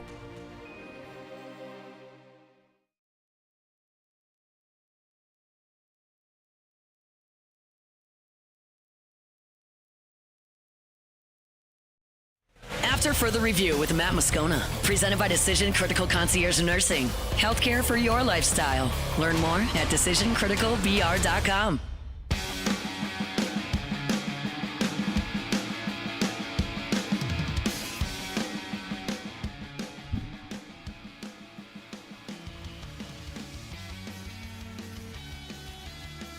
Down the stretch we come, final segment here on a Thursday edition of AFR, presented by Decision Critical. One thing left to do: find out what we're betting on tonight. Find out what we're betting on tonight. It's time for Otter Locks. Otter Locks. All right, time to win some money. Presented by Total Maintenance AC Repair. Same-day service means you will never sleep hot. 480-1000. We are Total Maintenance. I think it's safe to say that I won the bet. Otter, how are you? I'm doing fabulous. How about you? I mean, fabulous. Rocking chair over pick last night. that was no problem. You know, Matt, don't let people give Matt Moscona a hard time. I mean, remember the era where they had Mississippi Sportsbooks, it's not in Louisiana. We going to SEC Media Days. You're so kind to pick me up when I had recovering from triple ligament repair. And on the way back, you're going to drop me back off, and we're listening to Vampire Weekend. You even let me listen to my own music. And, you know, I just gave you a video. We were dancing with the crutches, you know. That's kind of what it was like at the media room last night. You know, that's kind of how it was. You know? I'll find that video on Twitter somewhere, but I'm driving Jimmy's car to SEC Media Days after he had knee surgery, and we're playing some techno song, and he's like banging the crutch to the beat against the roof of the car. It's somewhere on Twitter. It's somewhere on the interwebs. But yeah, man, celebrate how you got it, man. Break out those crutches, whatever works. Yes, indeed. I might have to get them for this weekend. If I go, wow. Let's go to the NBA. The zigzag. It's been very profitable. Did not hit, although the Pacers had the ball with a chance to kind of backdoor cover in the last possession of the game. Of course, they turn it over. But I'm going back to the zigzag. They lost last game. We're going to go back to them. I don't care about Halliburton. The zigzag is 4-1 in this series, and everybody's on Oklahoma City in this game. I'm taking Pacers. It's 6 or 6.5 currently. When I gave it to Hunt, it was 6. Looking at 6. Okay. Philadelphia's underway, no score in the top of the second. The Phillies, -1.5. We hit this one last night. Back to the well. Plus money when you lay the run. So laying 1.5 there. So that's plus 122. Dang, ring my bell, so let's go, man. Tampa Bay, they only came back from an 8-0 deficit last night. We had them. Let's do it again. Rasmussen on the hill tonight for the surging Rays as of late in that palatial sports that park down in Tampa that holds about 10,000. And the Mets remaining. I know it's a beautiful high school 5 park. in a row, but the Mets, we're going to take it. They got a pitching advantage here, plus money. We're going to take the Mets plus 113. Paul Skeens just gave up his first hit, leadoff double in the third. They getting some run support tonight through 4-0 Pirates in the bottom of the third. Atta babe, Buccos. All right, Otter, Friday, Ruffino. Come on! Let's go! Otter! All right, man, good luck. It's 2-1 in the eighth. It's the over. It's a rocket chair. Let's go. When all you had through 5.5 innings was one solo homer, I'm like, Otter's got to be throwing. Here comes Beidle. She's just shoving for 6 innings. Oh, cash the ticket. All right, thank you, Otter. Did he go? Oh, he's gone. Okay, he's gone. All right, I'm used, Paulie. Thanks. Y'all have a great night. We'll see you tomorrow at 3. AFR.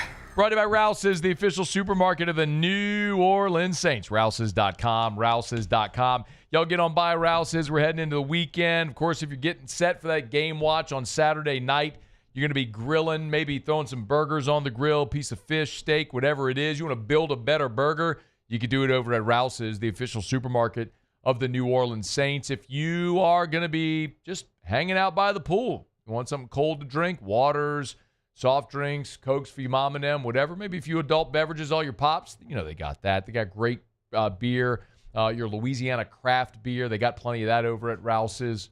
Go and do your grocery shopping. You know what to do. Pull up the app, select your items. Your personal shopper will go pick them out for you. Pull up into one of the designated spaces. They'll bring it out to you. By the way, I'll be at Rouse's tomorrow from 11 to 1 for our Rouse's remote. Rouse's on Burbank and Lee in Baton Rouge, so come say hi. Play Plinko, win some Rouse's gift cards, other good stuff. Rouse's, this feels like home. There it is, the extra mile. On the border of expected and extraordinary. For those willing to go further. Like vans customized for work or play. With safety and tech to keep you connected. Supported by a 5-star sales, service, and finance team. And backed by the 1-star you know. So go the extra mile. It's never crowded. Because so few have what it takes to go there. Mercedes-Benz Vans. Today, we are shaping tomorrow. We are researching how extreme stress impacts the immune system, from trauma victims to athletes and even astronauts. Our work is leading the way in sepsis treatment, saving countless lives. We're unlocking the mind with music in exciting new ways. Our Lady of the Lake Health and LSU are improving the health of our state. That's the impact of champions. Imagine the impact we'll have on the future. Together, we roar.